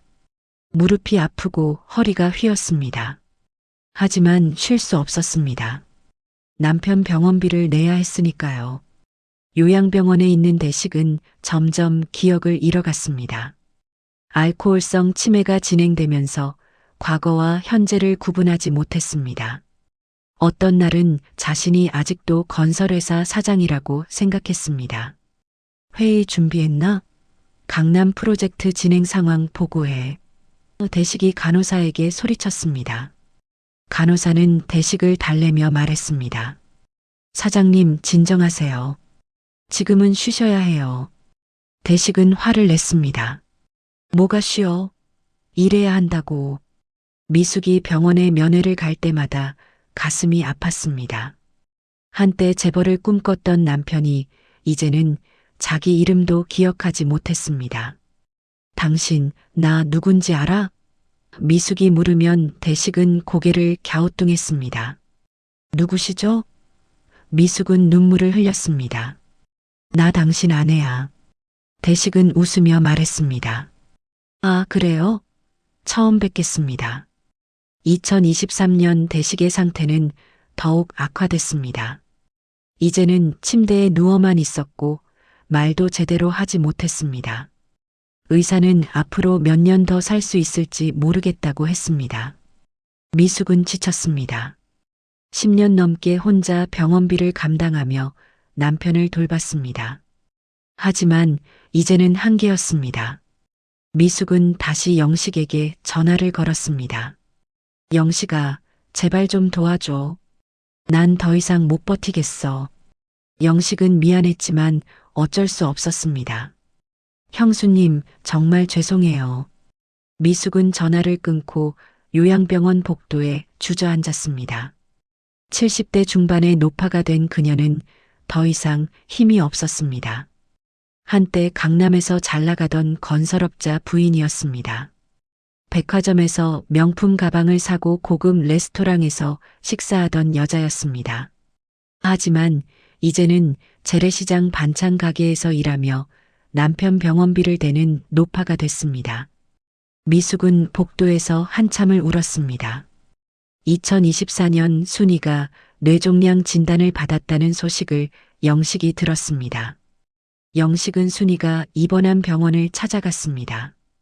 그리고 그곳에서 이상한 청소부를 만났습니다. 매일 새벽 순이의 병실만 청소하는 젊은 남자였습니다. 영식은 그 남자를 볼 때마다 묘한 느낌이 들었습니다. 어디선가 본 것 같은, 하지만 기억나지 않는 그런 느낌이었습니다. 영식은 불안했습니다. 마치 40년 전 어느 겨울날이 다시 돌아온 것 같은 그런 불안함이었습니다. 2024년 2월 어느 화요일 오후 영식은 병원 1층 로비에서 낯선 남자를 만났습니다.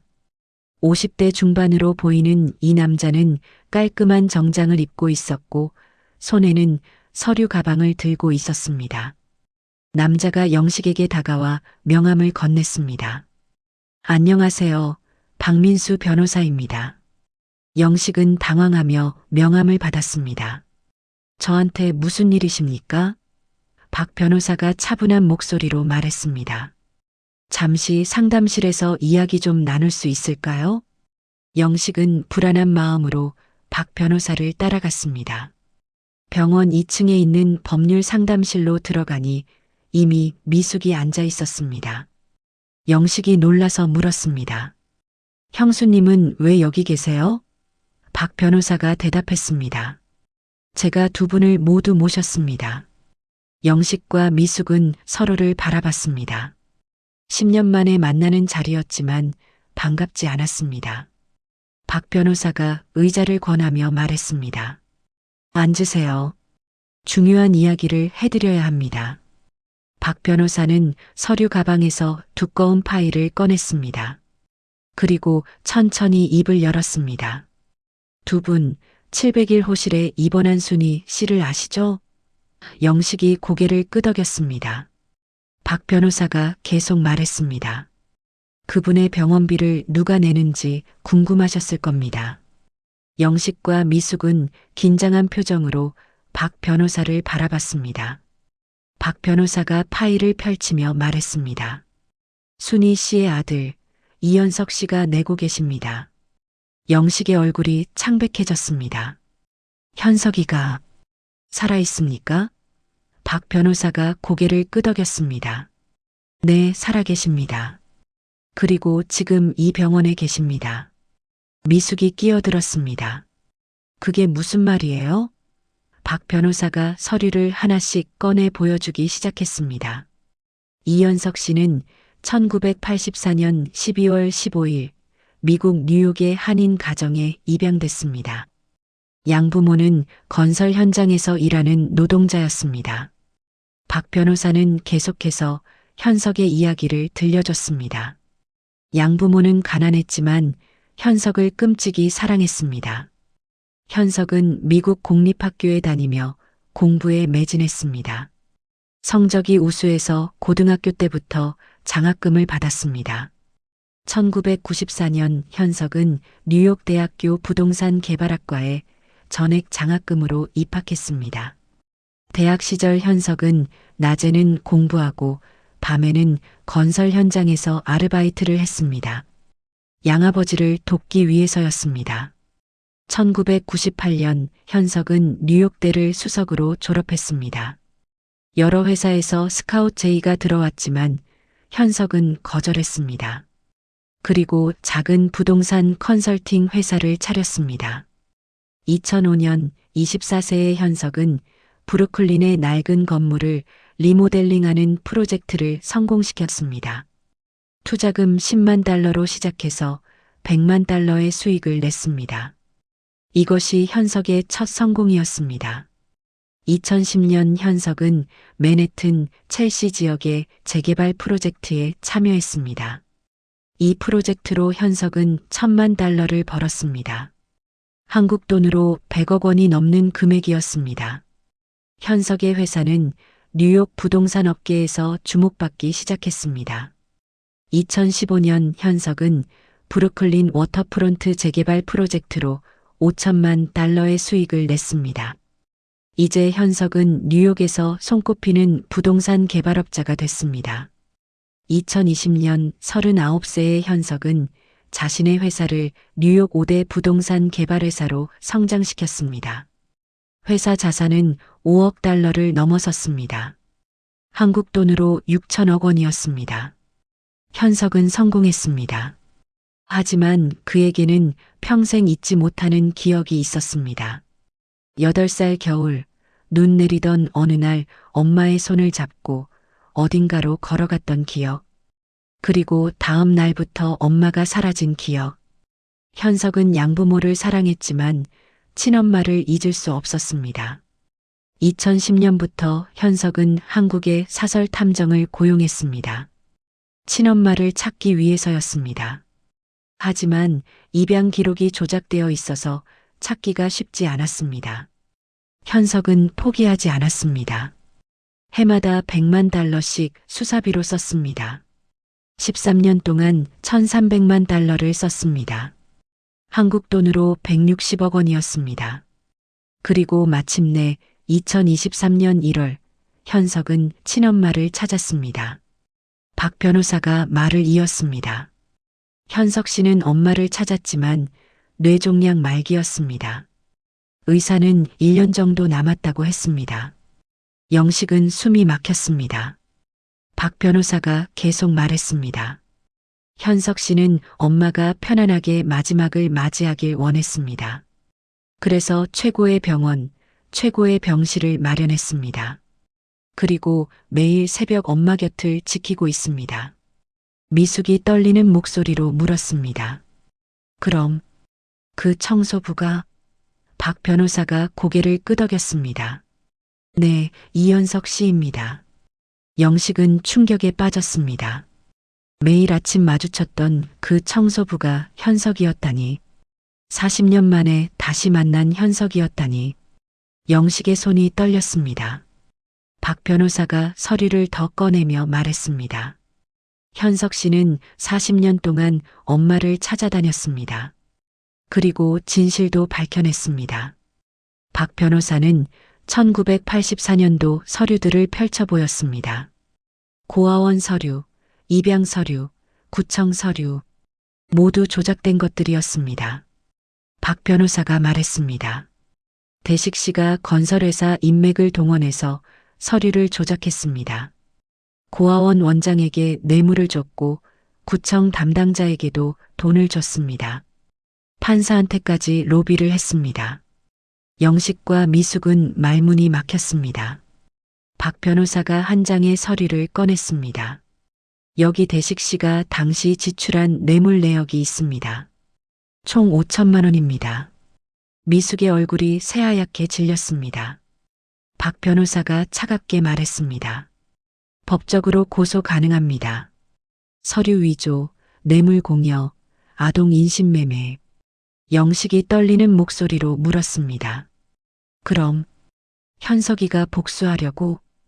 박 변호사는 고개를 저었습니다. 아닙니다.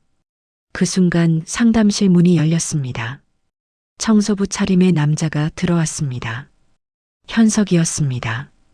영식과 미숙은 자리에서 벌떡 일어났습니다.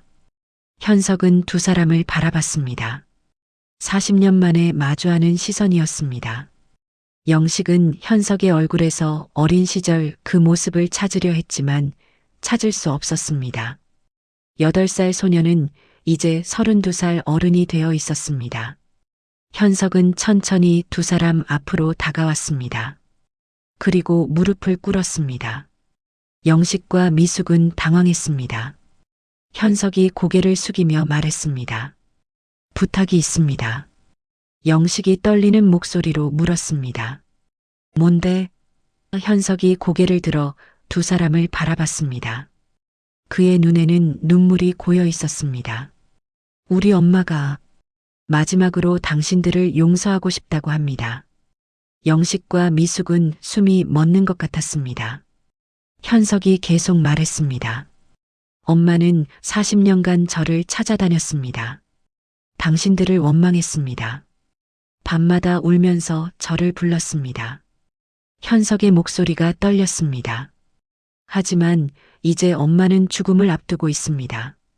그리고 원망을 내려놓고 싶다고 합니다. 미움을 안고 떠나기 싫다고 합니다. 영식의 눈에서 눈물이 흘렀습니다. 미숙도 고개를 숙이며 울기 시작했습니다. 현석이 말했습니다. 부탁입니다. 한 번만 엄마 앞에서 사과해 주세요. 그럼 엄마가 편안하게 떠날 수 있습니다. 영식은 무릎을 꿇었습니다. 그리고 현석 앞에서 머리를 숙였습니다. 현석아, 미안하다. 정말 미안하다. 영식의 목소리는 흐느껴 울고 있었습니다. 미숙도 무릎을 꿇었습니다. 우리가 잘못했어. 용서해줘. 두 노인은 32살 청년 앞에서 무릎 꿇고 사과했습니다. 현석은 두 사람을 일으켰습니다. 그리고 말했습니다. 700일 호실로 가시죠. 엄마가 기다리고 있습니다. 네 사람은 상담실을 나와 엘리베이터를 탔습니다. 7층으로 올라가는 동안 아무도 말하지 않았습니다. 엘리베이터 안은 침묵으로 가득했습니다. 영식은 가슴이 두근거렸습니다. 40년 만에 다시 보는 순이, 자신이 저버렸던 여자, 자신 때문에 아들을 잃었던 여자, 그녀를 마주할 용기가 있을까요? 700일 호실 앞에 도착했습니다. 현석이 문을 열었습니다. 병실 안에는 순이가 침대에 누워 있었습니다. 창밖으로 들어오는 햇살이 순이의 얼굴을 비쳤습니다. 백발의 순이는 평화로운 표정으로 눈을 감고 있었습니다. 현석이 순이에게 다가가 손을 잡았습니다. 엄마, 손님 오셨어요. 순이가 천천히 눈을 떴습니다. 그녀의 시선이 문 앞에 서 있는 영식과 미숙을 향했습니다. 40년 만의 재회였습니다. 순이는 영식과 미숙을 바라봤습니다. 40년이라는 세월이 그들을 늙게 만들었습니다. 한때 젊고 건강했던 그들은 이제 주름투성이 노인이 되어 있었습니다. 순이의 입가에 희미한 미소가 떠올랐습니다. 원망도 미움도 아닌 그저 평온한 미소였습니다. 영식과 미숙은 침대 옆으로 다가가 무릎을 꿇었습니다. 두 사람은 고개를 숙이고 아무 말도 하지 못했습니다. 무슨 말을 해야 할지 알 수 없었습니다. 한참의 침묵이 흐른 뒤 영식이 떨리는 목소리로 말했습니다. 순이야, 미안하다. 순이는 고개를 천천히 끄덕였습니다. 미숙도 울먹이며 말했습니다. 정말 미안해요. 순이는 약한 목소리로 대답했습니다. 알아요. 다 알아요. 그녀의 목소리는 작았지만 분명했습니다. 용서할게요.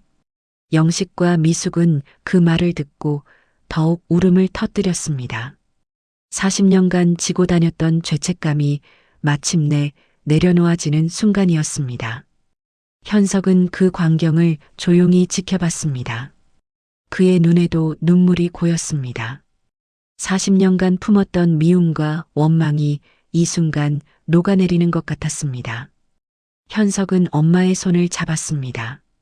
순이가 현석을 보며 미소 지었습니다. 현석아. 순이가 작은 목소리로 말했습니다. 엄마가 너한테 할 말이 있어. 현석이 고개를 가까이 가져갔습니다. 네, 엄마. 순이는 숨을 깊이 들이쉬고 말했습니다. 엄마가 사실은 순이의 목소리가 떨렸습니다. 엄마도 너를 찾았었어. 현석은 깜짝 놀랐습니다. 네. 순이가 계속 말했습니다. 너를 고아원에 맡긴 지 1년쯤 됐을 때 엄마가 미국까지 갔었어. 현석의 눈이 커졌습니다. 박 변호사도 놀란 표정으로 순이를 바라봤습니다. 이 이야기는 조사 과정에서도 나오지 않았던 것이었습니다. 순이가 천천히 말을 이었습니다. 1985년 겨울이었어. 엄마가 1년 동안 돈을 모았어. 공장에서 일하고 밤에는 식당에서 설거지하고 200만 원을 모았지. 순이의 목소리에 그때의 절박함이 묻어났습니다. 그 돈으로 미국 비행기표를 샀어. 편도였어. 돌아올 생각은 안 했어. 너만 찾으면 됐으니까. 현석의 손이 떨리기 시작했습니다. 순이가 계속 말했습니다. 뉴욕에 도착해서 한인 교회를 찾아다녔어. 입양 간 아이들 정보를 물어봤지. 한 달 동안 브루클린, 퀸즈, 맨해튼을 다 돌아다녔어. 순이의 눈에서 눈물이 흘렀습니다.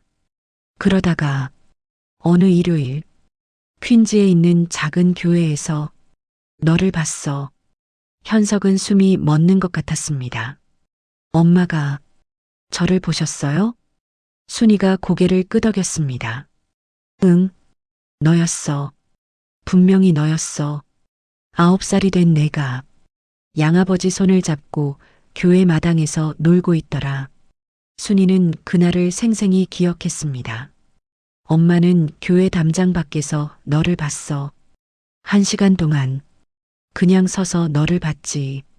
현석의 눈에서 눈물이 쏟아졌습니다. 엄마, 순이가 말했습니다. 근데 내가 너무 행복해 보였어. 순이의 목소리가 더욱 떨렸습니다. 양아버지가 너를 안아 올리고 너는 깔깔 웃으면서 그렇게 좋아하더라. 순이는 잠시 말을 멈췄습니다. 양어머니도 나왔어.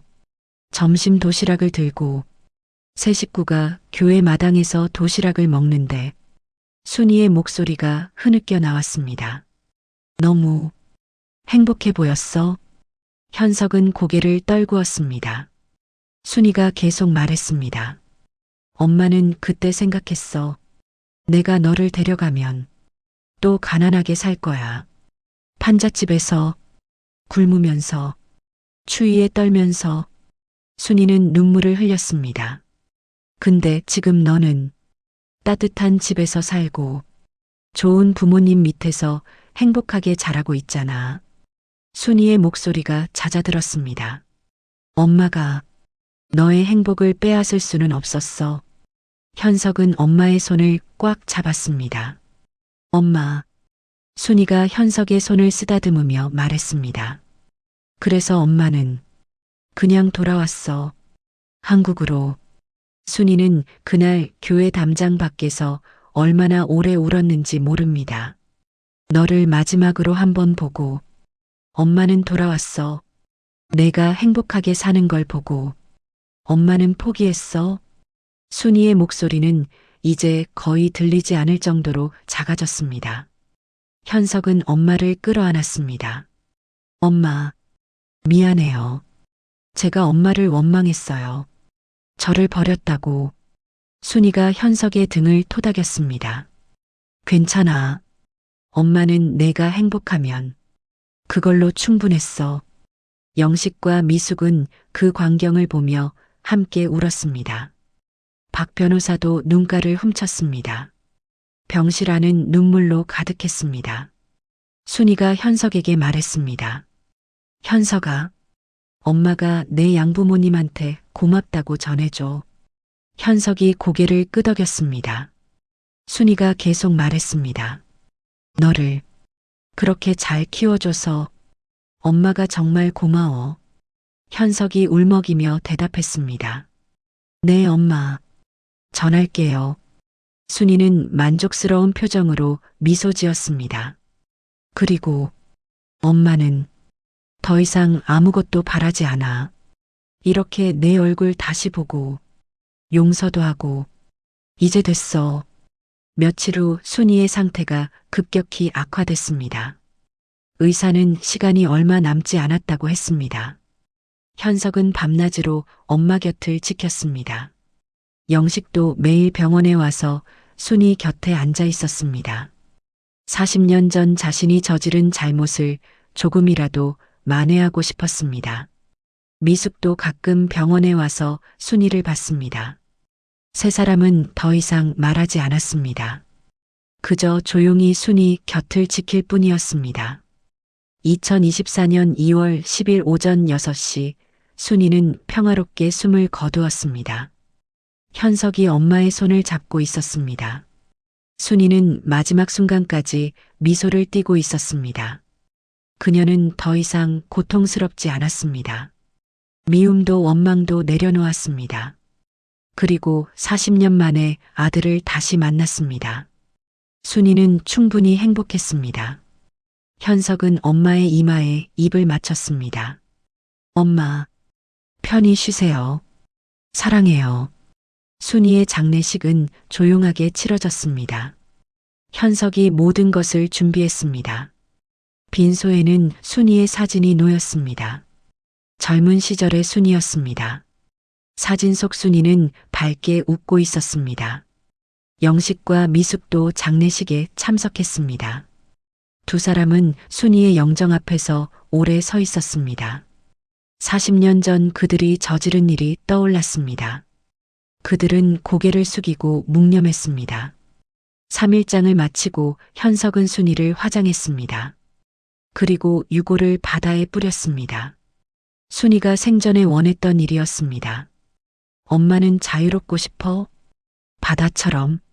순이가 했던 말이었습니다. 현석은 배를 타고 동해 바다로 나갔습니다. 푸른 바다 위로 순이의 유골을 뿌렸습니다. 하얀 재가 바람에 날려 바다로 흩어졌습니다. 현석은 바다를 바라보며 말했습니다. 엄마, 이제 자유해요. 편히 쉬세요. 며칠 후 현석은 미국으로 돌아갔습니다. 하지만 한국을 떠나기 전 영식을 만났습니다. 둘은 병원 근처 작은 카페에서 마주 앉았습니다. 현석이 봉투 하나를 영식에게 건넸습니다. 이게 뭐냐? 영식이 물었습니다. 현석이 대답했습니다. 1억 원 들어 있어요. 형님 병원비 쓰세요. 영식은 황급히 손을 저었습니다. 안 돼. 받을 수 없어. 현석이 말했습니다. 제발 받으세요. 엄마가 원하셨어요. 영식은 눈물을 흘렸습니다. 현석아, 나는 너한테 아무것도 해준 게 없어. 현석이 고개를 저었습니다. 아니에요. 엄마를 사랑해 주셨잖아요. 처음 석 달 동안이라도. 영식은 현석의 말에 더욱 울었습니다. 현석이 자리에서 일어나며 말했습니다. 건강하세요. 형님도. 영식은 고개를 숙였습니다. 고맙다. 정말 고맙다. 현석은 카페를 나왔습니다. 서울 거리는 여전히 북적였습니다. 차들이 지나가고 사람들이 걸어갔습니다. 현석은 하늘을 올려다봤습니다. 맑은 하늘이었습니다. 현석은 중얼거렸습니다. 엄마, 저 잘 살게요. 약속할게요. 그리고 현석은 걸음을 옮겼습니다. 앞으로 나아가는 걸음이었습니다. 과거는 이제 끝났습니다. 미움도 원망도 모두 내려놓았습니다. 남은 건 사랑과 감사뿐이었습니다. 영식은 그날 이후 술을 끊었습니다. 그리고 형 대식의 병원비를 냈습니다. 현석이 준 돈으로 3년치 병원비를 선불로 냈습니다. 미숙은 영식에게 고마워했습니다. 정말 고마워, 영식아. 영식은 대답했습니다. 형수님, 우리 이제 제대로 삽시다. 미숙이 고개를 끄덕였습니다. 두 사람은 더 이상 돈이나 체면을 따지지 않았습니다. 그저 남은 인생을 조용히 살고 싶었습니다. 몇 년이 흘렀습니다. 영식은 요양병원에서 형 대식을 돌보며 살았습니다. 대식은 여전히 기억을 잃은 채 살고 있었지만 영식은 매일 형을 찾아갔습니다. 그리고 형에게 말했습니다. 형님, 우리 잘못했어요. 정말 잘못했어요. 대식은 알아듣지 못했지만 영식은 계속 말했습니다. 속죄의 시간이었습니다. 미국 뉴욕에서 현석은 여전히 부동산 개발 사업을 하고 있었습니다. 하지만 이제는 달랐습니다. 현석은 수익의 일부를 자선단체에 기부했습니다. 특히 입양아들을 돕는 단체와 미혼모를 지원하는 단체에 많은 돈을 기부했습니다. 엄마를 기리는 방법이었습니다. 현석의 사무실 책상 위에는 순이의 사진이 놓여 있었습니다. 현석은 매일 아침 엄마 사진을 보며 말했습니다. 엄마, 좋은 하루 보내세요. 40년의 이야기가 이렇게 끝났습니다. 미움은 용서로 끝났고 원망은 사랑으로 바뀌었습니다. 순이는 떠났지만 그녀가 남긴 용서의 메시지는 남았습니다. 진짜 부는 돈이 아니라 사랑이라는 것. 그리고 용서는 자신을 위한 것이라는 것. 순이는 그것을 삶으로 보여줬습니다. 현석은 그것을 배웠습니다. 그리고 영식도 깨달았습니다. 인생에서 가장 중요한 것은 돈도 명예도 아니라 사랑이라는 것을 말입니다. 참 사람 관계라는 것이 매번 새롭다는 게 오늘 이걸 작성하면서 다시 한번 느껴봅니다. 오늘의 이야기는 이걸로 끝입니다. 여러분 항상 주변에 있는 사람들을 소중히 대하시고 가까울수록 더 잘하시고 모두 행복이 가득 넘치시길 바랍니다. 감사합니다.